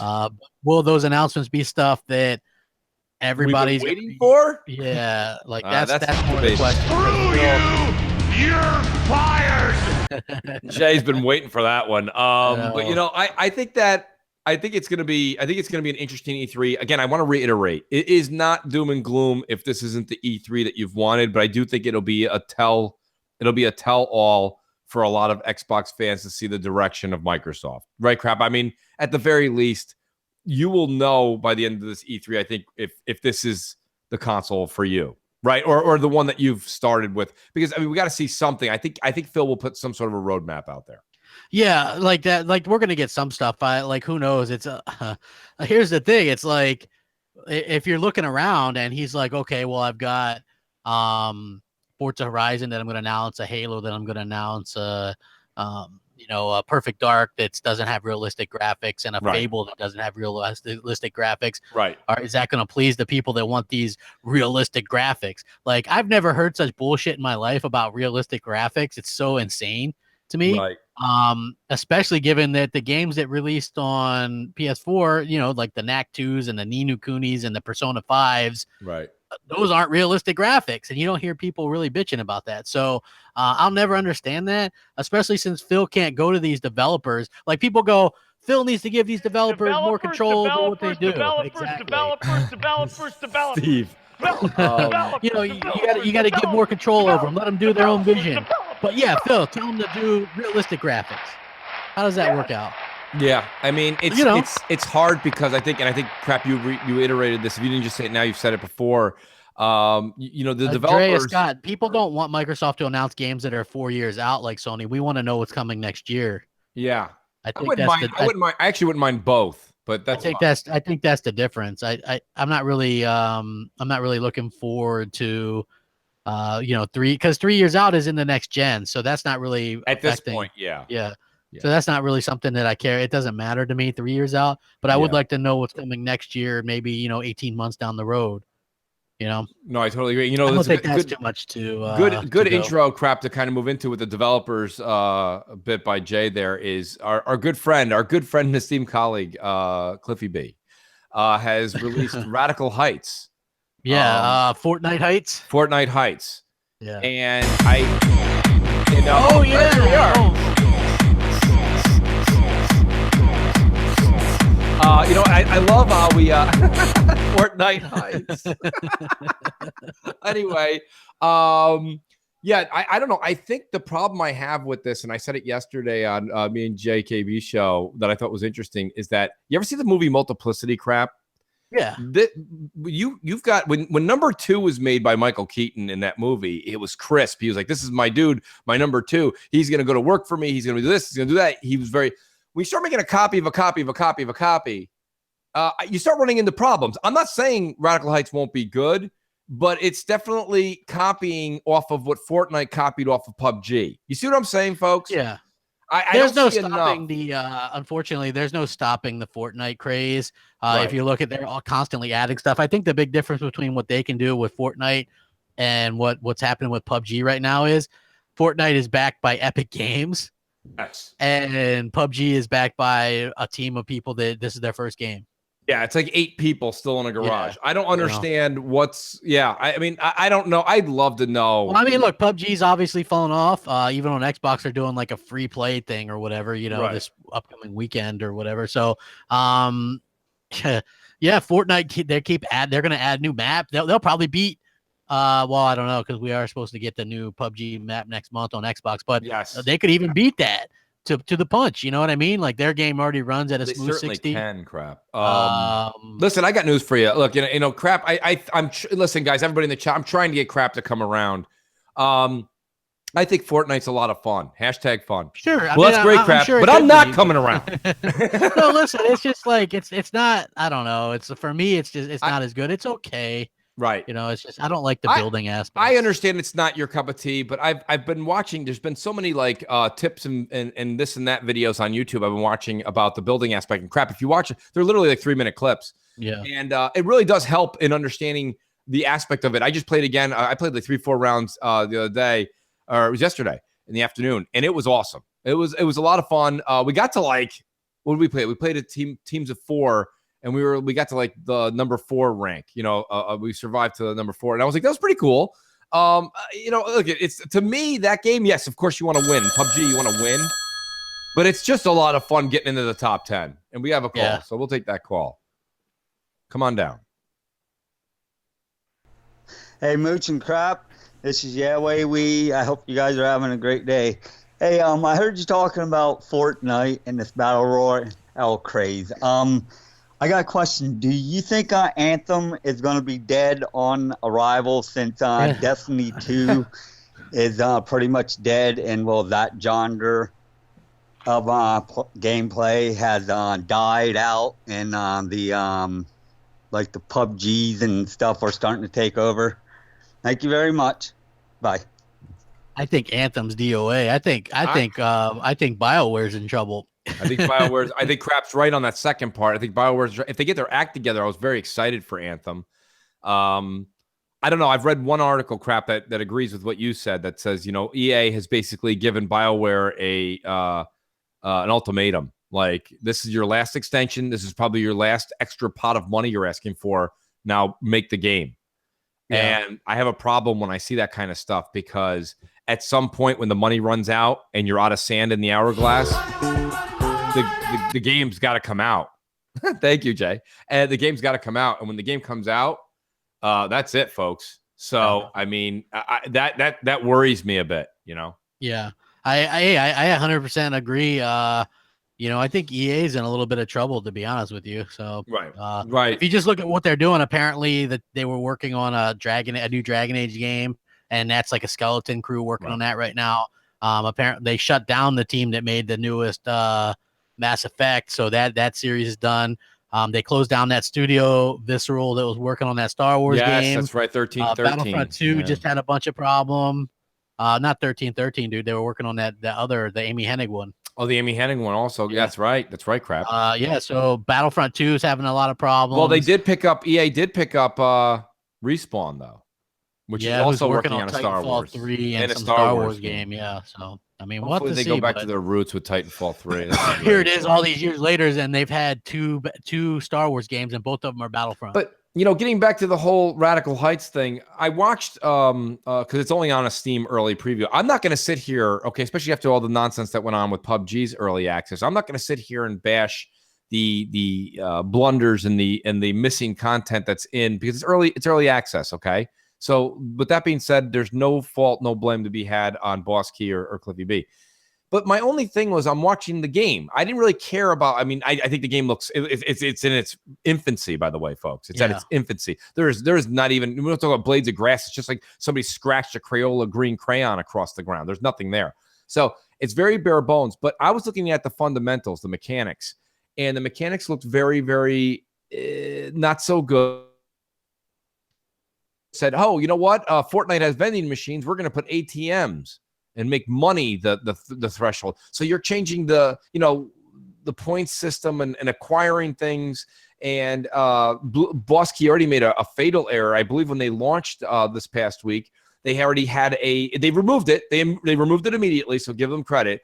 But they had included something, Crap, where it was a pay to win kind of thing. I don't know what it was, but it was something where you could get they call it offshore money in the game, and you could buy money. Huh? That's what it is. Yeah, because it's all about ATMs and acquiring money, and you can buy things offshore. That's their shtick, but it's really the same shit. It's just that instead of finding random gear, like to buy the really good gear, you have to go throughout the world, kill different folks and different things, and like you go in and take the money from like grocery stores and this, that, and then you can buy your gear and your weapons or something like that. I've only gotten a certain amount of gist of it because it's only on Steam, and I watched an IGN thing for like 10 minutes. But the game just looks like a carbon copy of a carbon copy. Yeah. And that's my problem. And it's not even on console. So like the PC crowd usually Right. kind of thins out pretty quick on stuff like that. Cause I mean, they're going to Well, go. the PC crowd's already played Fortnite and PUBG crap. Yeah. So I agree 100%. So I never would have thought, and wrongly, I guess, on my part, that Fortnite would have come out of the blue like that. I don't know, man. That surprised me. Remember I told you I work and I hang out with and they're very open about it. They say they're casual gamers. They play Call of Duty. They play, Destiny. They play just the games that are come out. Like they buy 2 games a year, maybe Madden. And pardon me. The thing about it is they said when Fortnite came out, first of all, it was free. So that was everybody and their parents bought onto that. And then they said, I bought PUBG, but they're like, I prefer playing Fortnite. And these are guys that like Call of Duty. Like they like the army stuff, the realistic. And I'm like, dude, but PUBG is really up your alley. They're like, I don't know what it is, but it's just a lot more fun to play Fortnite, and it's just smooth. It's buttery smooth. And that left a lasting impression on a lot of gamers crap. And I mean casual. I'm not talking hardcore. And I think that's where you were saying, I think what we were looking, and I was blinded too. I was blinded by the light. Another song. Yeah, I hate that. I hate that song. Crap hates that song. But I thought, I've played more Fortnite in the past 3 months than PUBG. And I can't even say why. We have a call, though. Let's take that. Okay. Call. Hey, Mooch, hey, crap. G-Man 1172 coming at you live through the power of Skype. Real quick, just touch on a couple things. Number one, the New York Yankees are the greatest sports franchise in North America, 27-time world champions. Just because you root for the Mets just means you root for the ugly girl. You had your chance to pick the pretty girl. Okay? Number two, hockey is the greatest sport ever. I played it 12 years. It is the hardest of all the sports to master, and that's why I am now a bum. Okay? Number three, Sea of Thieves. Yeah, I was really happy. I saw crap. You read something. I don't know if it was on Xbox Nation or on Crossfire about an upcoming update. Ooh, there's going to be an AI thing that we all have to. Hello, McFly. I was telling them. I was in the alpha from February 2017. Every fucking month, I was giving them feedback. You need a compelling AI faction. The chances of running into another crew of people, while the combat's fun. The chances, sometimes you get it, sometimes you don't. You need something compelling, like a British Royal Navy that's trying to kill all pirates. Something compelling. Thank God they're finally doing it. Let's see. Last thing I wanted to say, God of War. Yes. I've been a God of War nut. I think just like crap, I've got like every collector's edition for every God of War ever released. My Stonemason edition is on its way, dog. So I am really psyched. Really can't wait to play it. Guys, good luck. Love the show. Always keep up the good work. All hail Jay. You got to love G-Man Jerky Boy. He's one of the best. That was a great live call, too. Good to have him live. All hail Jay. All hail Jay. So really funny. I mean, you know what, crap? I will say this much. The whatever that the British Armada or whatever they're going to have, whatever they decide, that would be fun. You take Friday night, what we were goofing off doing, and all of a sudden there's this war we have to get into with this, that would be fun as hell. You know what I mean? Where it even has like maybe a damage bar. You know what I mean? So yeah. Well, there's also they're introducing stuff where you got to team up with other crews to do it. You know what I mean? Instead of like this is going to be a totally different game in 12 months. And don't get me wrong, guys. I'm not trying. It's not damage control. I'm just saying. Like I have people yelling at me all the time. They're saying to me, Mooch, you really didn't give the Division a chance. It's really good now. And you know what? Here's my thing. And this applies to Sea of Thieves too. Okay. Is a day late and a dollar short. Like I'm not going back to Division. I'll go look at the beautiful aesthetics that they put into it in the 4K resolution. And I'm sure it's gorgeous, but I'm not going to go put 25 hours a week into the Division right now. There's so many games coming out. The problem with the Division is that you have to be a certain level, or like it's very confusing. Like I don't even know what the hell. Like guns, you know what I mean? Right. So I don't know. Yeah, the guns too. I mean, come on. The other thing that I'm only making the Destiny reference because it's something like you pick up the gun and the gun numbers were all like low numbers, so people can actually be like, oh, what kind of gun do you have? What do you have? Oh, it's 235. Oh, you got what you got to do is you got to get that thing. You got to blend it with this, and then it'll go up to like a 245. In the division, it's like, what are you at?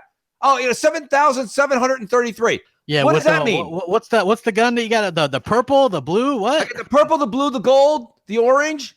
No. This is the Lucky Charms. It's all of them. Oh, okay. And what number are you at? 9,433. I'm really trying to get to 10,772. Why? What? Who's doing long division in a game? Nobody wants to bring a calculator to the gun show. So, I mean, I don't understand that whole thing, crap. Maybe that's a me problem. Now, listen, I agree with you, but let me tell you why you're wrong. That's right, Mooch. I don't understand that whole thing. It's probably a me problem. I get it. Yeah, that's fine. So, but anyways, getting back to it, I don't think that. I think that Radical Heights is going to run into a major and oops, because they're in a very, very early. They're in pre-alpha. He was like, 50B was like, how can I make a game that's never was like Game Pass? And then he's like, got it. Got it. Done. But hey, the good news is Halo Master Chief is going to Game Pass, guys, so that's something. Well, you mentioned that crap. Was that mentioned today? Rack them up. Yeah, well, they're teasing it. Rack them up. I don't know if it was announced that it's coming today, but they teased it that it's coming out there. Okay. I guess that's to bring more people to the multiplayer, I suppose, or whatever. But to be honest with you, that game's been $5. So yeah. So you know what I'm more interested in? Oh, listen, crap. The only let me get the silver lining out of this. Okay, so if it's going to Game Pass, we know that Halo Master Chief Collection is going to get a 4K 60 enhancement, right? So it's going to be this thing that we've always wanted. I'm hoping that this going to Game Pass is the month before. Maybe I thought we were going to hear something in early April, an update from 343. There should be a time coming up very soon, crap, where we find out when we're getting the 4K boost. Because I mean, I don't know about you, but man, call me I'm just a homer for that, man. I'm going back and playing Halo in 4K. Yeah. Well, yeah, I still have some on there. The Master Chief. I didn't even play through. I played them all. I didn't play through all of them. I did, but you think we can get through on Legendary? Legendary's hard, man. Yeah. I played it through a bit. Probably Legendary on 4 and 3 because there's 4 people that can. Yeah. Play. Yeah, we can do 4 and 3. We can try. We'll go in reverse order. Yeah, exactly. It'll be our own prequel. We'll enjoy it as we go back. Do we have another voicemail? I think we do. Yes, the last one? We have 2 left. We have Raphael, our favorite Ninja Turtle, on deck. Awesome. Raphael to the Hashi. Hello, Mooch, Crap, and JDUBBS. This is your favorite Ninja Turtle, Raphael, calling you again for yet another round of MNC Mornings. And I don't have a question this week. I have more of a statement, something to think about and maybe discuss. Crap did ask in one of the latest podcasts, when is the people, where is the sheepage around there going to acknowledge that Microsoft actually has exclusives? He put it very nicely. Oh, but we have exclusives. Look at Halo, look at Gears, look at Forza. Oh, not those exclusives, other exclusives. Well, that's going to happen. They're going to recognize that we have valid, quote-unquote, exclusives when one exclusive is going to come out that is going to tick the following boxes. Number 1, it's going to have to be very realistic in terms of graphics, none of the cartoony stuff. Number 2, it's going to have to be entirely story-driven and, mature in its themes. And it's going to have to be non-linear, non-fully linear at least, and it's going to have to be not a shooter. There's no way around it. Until that happens, we're not going to get recognized to have proper exclusives or exclusives worth mentioning. And here's where we are now. Microsoft actually had one. They knew the importance of these quote-unquote boxes to tick, and they had one such exclusive, and you know what it was? It was Mass Effect. If you don't believe me, go back and look at the reveal and the interviews of the reveal in E3, I think 2005, 2006. You will see that they go out of their way to underline all of the qualities that I gave to you just now. hear you guys on Monday on my way to work. Take care. Nice. No, I mean, I hear what Raphael's saying. I think that, and it's funny, I don't want to not get to his call, but DJ Singh in the chat says, you have high hopes for the Division 2. I just want to say this real quick. If the Division 2 is announced at E3 this year, Crap, it's got tremendous potential because I think they fixed the model of their errors. They went back and corrected everything. So I think that they're going to be just fine. But I wouldn't necessarily light a match and faint in the stands. But I don't know. What did Raphael say? We have a wiener. Oh, somebody won the pony prize, Crap. So Yeah. that's good. Hey, congratulations. Who won? The winner was Mighty Spidey. Oh, okay. Well, didn't he call in twice? That dude's just ready to call in. Yeah, he's got us on speed dial. He's on speed dial, he's for sure. Yes, absolutely. Let me call in. Hot dogs. What I mean, I didn't. And it's funny because I think Raphael made some great points, but I didn't really catch his question. He was talking about the boxes to tick for like a mature game. He's like, if you come out with a new IP, it can't be a shooter. Which I mean, look, why can't you? Like, isn't The Last of Us like they're shooting in that? So you can't have shooting in it. No, you can definitely have it as a shooter. Yeah. If you're saying you need an RPG, then fair enough. But there's other things, like if you come out with the hack and slash, it's just a God of War clone, right? So right.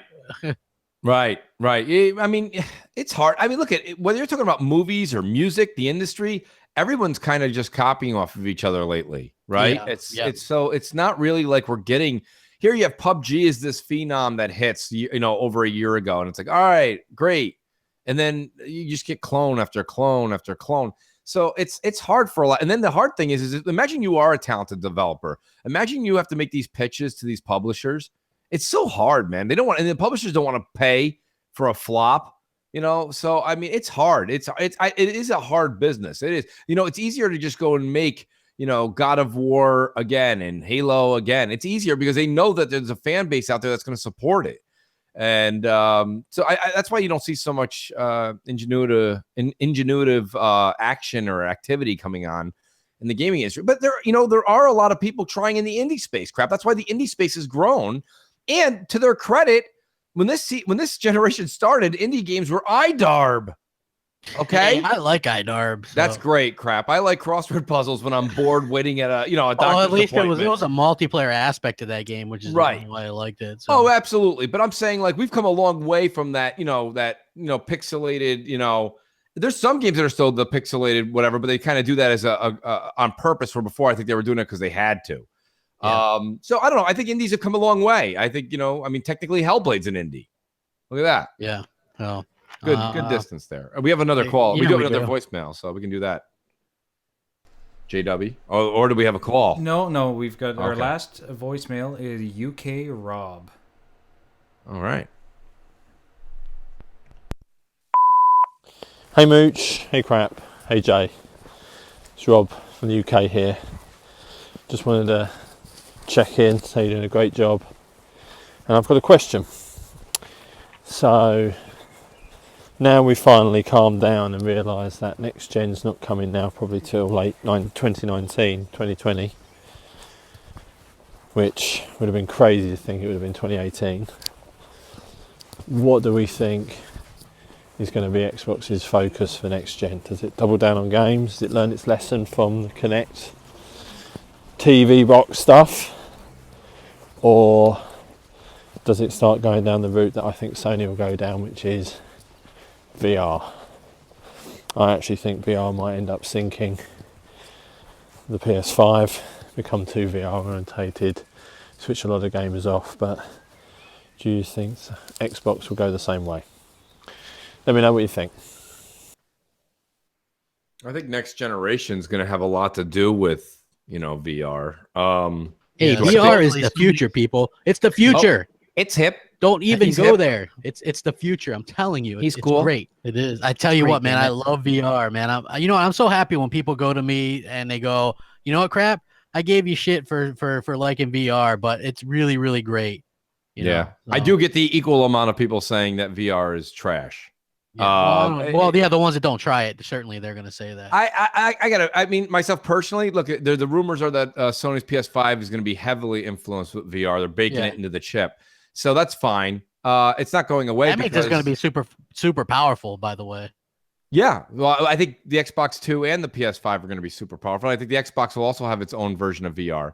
I just listen. It's different strokes for different folks. Like, VR for me will always be an experience. It's something you try, and you're like, "Yep, okay, cool." And if a game really comes out and changes the way things are, okay, cool.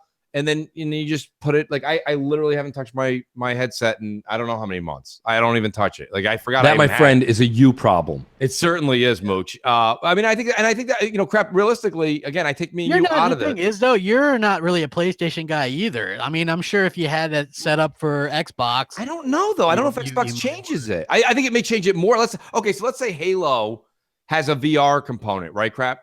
Yeah, you're right. I probably would use it more, but then after that got old, that would be it. Like I would just put that headset down. And Microsoft's probably not even going to have their own headset, right? They're probably going to go all third party. Probably. Who knows? I mean, I'm just guessing. I don't know. But I don't know. For some reason, it's just it's not. I don't know. I think it's definitely something that's not going to go away. But I don't think it's something that people aren't knocking the doors down to go get it either. I don't know. I mean, no man's land. I would love for Microsoft to do VR. I would too. I think if Sony's going to do it, I think it should be in both spaces. But I don't know how much I would. I don't know. I would probably use it more because, like you said, if they implement it into their first party games, Sony hasn't really even done that, right? I mean, tell me if I'm wrong, guys. But like, there's nothing I can play. There's the Gran Turismo, I believe, right? Is it Gran Turismo or Drive Club has? There's both. Right, they have it. But other than that, there's no Uncharted VR. There's no God of War VR. There's no Infamous VR. So Sony hasn't really implemented it into anything it's all these experiences and these like little unknown developers that are making games. Well, I mean, I think it depends on, there's on what it does. I think it would be great to kind of, there's some really good games out there though, like a lot of people don't realize that there actually are. I mean, there's like Moss is a good game. Try Hard goes Moss. Moss is a good game and it's made by a good developer. But again, I mean, you can't finish Moss and then go write a 12-page article on how awesome it was to control a mouse doing puzzles. Well, have you played it?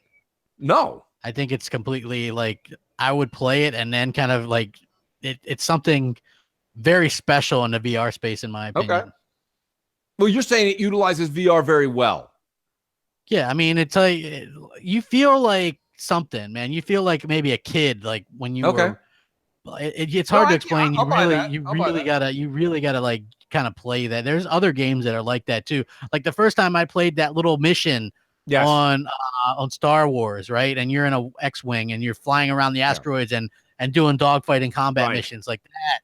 Was just wow, so there's definitely exactly there's a megaton for sure. No, I agree with you on certain aspects of it, crap. I mean, and I'm not going to sit here and bash it because I mean, look, if people like it, they like it. I'm wondering how much Sony and Microsoft are going to use VR as what the caller was just saying, crap. Like is that going to be our Connect next generation where it's like gotta buy a helmet. You're not gaming unless you got a helmet on. And it's like, all right. I mean, maybe. No, like that's never going to be like you're forced to do that. Well, I don't mean forced. Like, how IGM would say like Xbox forces you. But I'm saying like, I think it may be implied that that's the peripheral of the next generation. Could be. I welcome that. Yeah, well, I know you do. But a lot of people don't want to pay 150, 200, 250 on top of their $500 consoles. I mean, you won't have to. Right. It's going to be kind of a, if you want to do kind of thing, So. Yeah. No, a lot of people, anytime this comes up, Mass Murderers in the chat goes, Mooch, you haven't seen Player Reddit 1 yet. No, I haven't yet, actually, to be honest with you. I have not. And I don't think me watching that movie will make me come home and play Moss right away. But I mean, I understand the correlation. I do get it. We got 2 wheels we gotta run today. So we do it. We have 2 wheels, crap. We got the Patreon wheel and then the caller wheel. Which do you want to do first? Jay, which one's easier for you to do? They're both pretty well the same. Okay, well let's give away that game. Let's do the Patreon. Okay, let's do it. All right, all you Patreon members, we can't thank you enough. Please do think about subscribing. Come on, guys, get on with us. Help Mooch and Crap out. every month you're I mean, it doesn't just go towards winning this. We do the pony prize giveaway. We're giving away stuff every week. You guys know that tune in, and it really does help. Even if you're $1 and a dream, the link is right below in the description. You can click on it. We really appreciate it. With Absolutely. that being said, JDUBBS, ready for the spin? Spin that wheel. Here we go. Hey now, look at that. I'm getting hypnotized. WMNC. WMNC. You put some extra oomph into that one, man. Yeah. Wow. Jeez. I think he had his Wheaties. No, that's just beer. Beer. Yeah, not Well, one, folks. beer. Multiple beer. Here we go. Wow, look at that. I'm in a trance. Shut that damn dog up! Shut that damn dog! My dog's trying to get in my office. I think you're going to win 2 showcase showdowns. What is this? Fuzzy Belvedere. Oh, I spelled his name wrong. Oh, yeah, Fuzzy. Fuzzy. Oh, sorry. Sorry, Oh, Fuzzy. It's not Fuzzy Belvedere. It's his cousin, Fuzzy. We don't Fuzzy Belvedere. Hey, we don't even have a Fuzz. Sorry, we don't have you in here, Fuzzy. There is no Fuzzy Belvedere. We're gonna have to spin that again. No, I'm just kidding. MOH Xbox Logic goes rigged. Love it, love it, love it. Awesome. Congratulations, Fuzzy. You've been with us for so long. Fuzzy Belvedere. I can't believe I spelled his name wrong. I feel so bad. Fuzzy's been such a fan from the beginning too. Yeah. Congrats, Fuzzy. Let's do our next our voicemail. No, we don't have another voicemail. No, I said we have a voicemail wheel. Voicemail wheel. True that. Yes, the wheel of wonder. I threw a couple extra blanks in here so we can maybe get off scot-free without giving away any prizes. Oh, we'll double down next week then. Nice. Yes. Here we go. Spin that, or as Iceman just said, spin that shit. Spin that shit. Here we go. Hey now, WMNC. WMNC. No, we do have a winner. Nice. I like it when we get a new winner. UK Rob. He UK didn't Rob. call himself UK Rob, but he said I'm Rob from the UK, so I dubbed him UK Rob. UK Rob sounds better. He's UK Rob. Shut that damn dog up! Shut that dog! Shut up! UK Rob. Nice work, UK Rob. All right, great show, guys. Everybody, please again, real quick, don't forget to hit that. The phone actually didn't ring. I left that. I left the thing open. Sorry about that. That's okay. The phone off the hook. That's so great. Don't forget to click on the Patreon, folks. It really means a lot. Please hit the like and subscribe button on the Mooch's channel. We're trying to get more people in here to listen to this great content. Everybody. And you'll catch us. Mooch and Crap will be streaming all week long. We have Xbox Nation on Wednesday. Crap, anything you want to add before we go out? Yeah, thanks for watching, man. I got a video dropping in about 6 minutes. Sabotage! So make sure. No, the show's over. Oh, my fault. My apologies. I just want the music. Great. So, we'll catch you guys then, man, and we look forward to seeing you guys next week. Please help out the Patreon if you can, man. $1 and a dream, and you could be like Fuzz T Belvedere. That's right. Fuzzy Belvedere, yeah. So. Thank you, guys. Jay, you want to take us out with the Mooch and Crap theme song and then our outro? Mooch and Crap. Mooch and Crap. Catch you guys later. Enjoy your Sunday. Later. Bye-bye.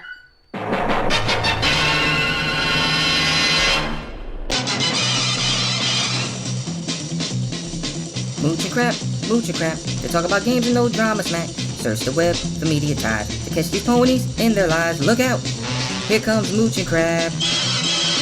Are they bots? Listen up. They have Mountain Dew in their blood. NeoGaf, Xbox Red, Crap's got Tim Dog all over it. Hey there, here comes Mooch and Crap. From a tweet of Phil, Xbox hate will arrive like the Scorpio. Mooch and Crap are just in time. Mooch and Crap, Mooch and Crap. Zany gaming duel, Mooch and Crap. YouTubing is their core. A thumb in is its reward to them. Xbox is one big hangout. Whenever there's a game out, you'll find Mooch and Crap.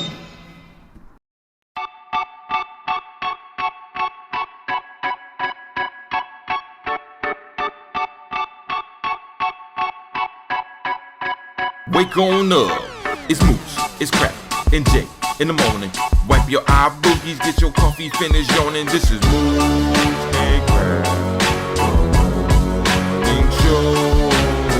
Wake wake up, let us begin with gaming news, skits, and call-ins from all the fans. No matter where you at, Cali or Pakistan, New York or New Guinea, this is where it's at. These are Xbox dudes with Xbox views on slander and hate towards Xbox news. This is Mooch and Crap. Show for the people, and they coming with it. Now do you understand? Now do you get it? Ponies love to lie and PC fans won't admit it, but Xbox hate is real and they all with it. Call in, let it ring in. We here to rock, we here to win. It's about the games, it's about the pride. Now Xbox community, come on, let's rock. Mooch and Crap. Make sure.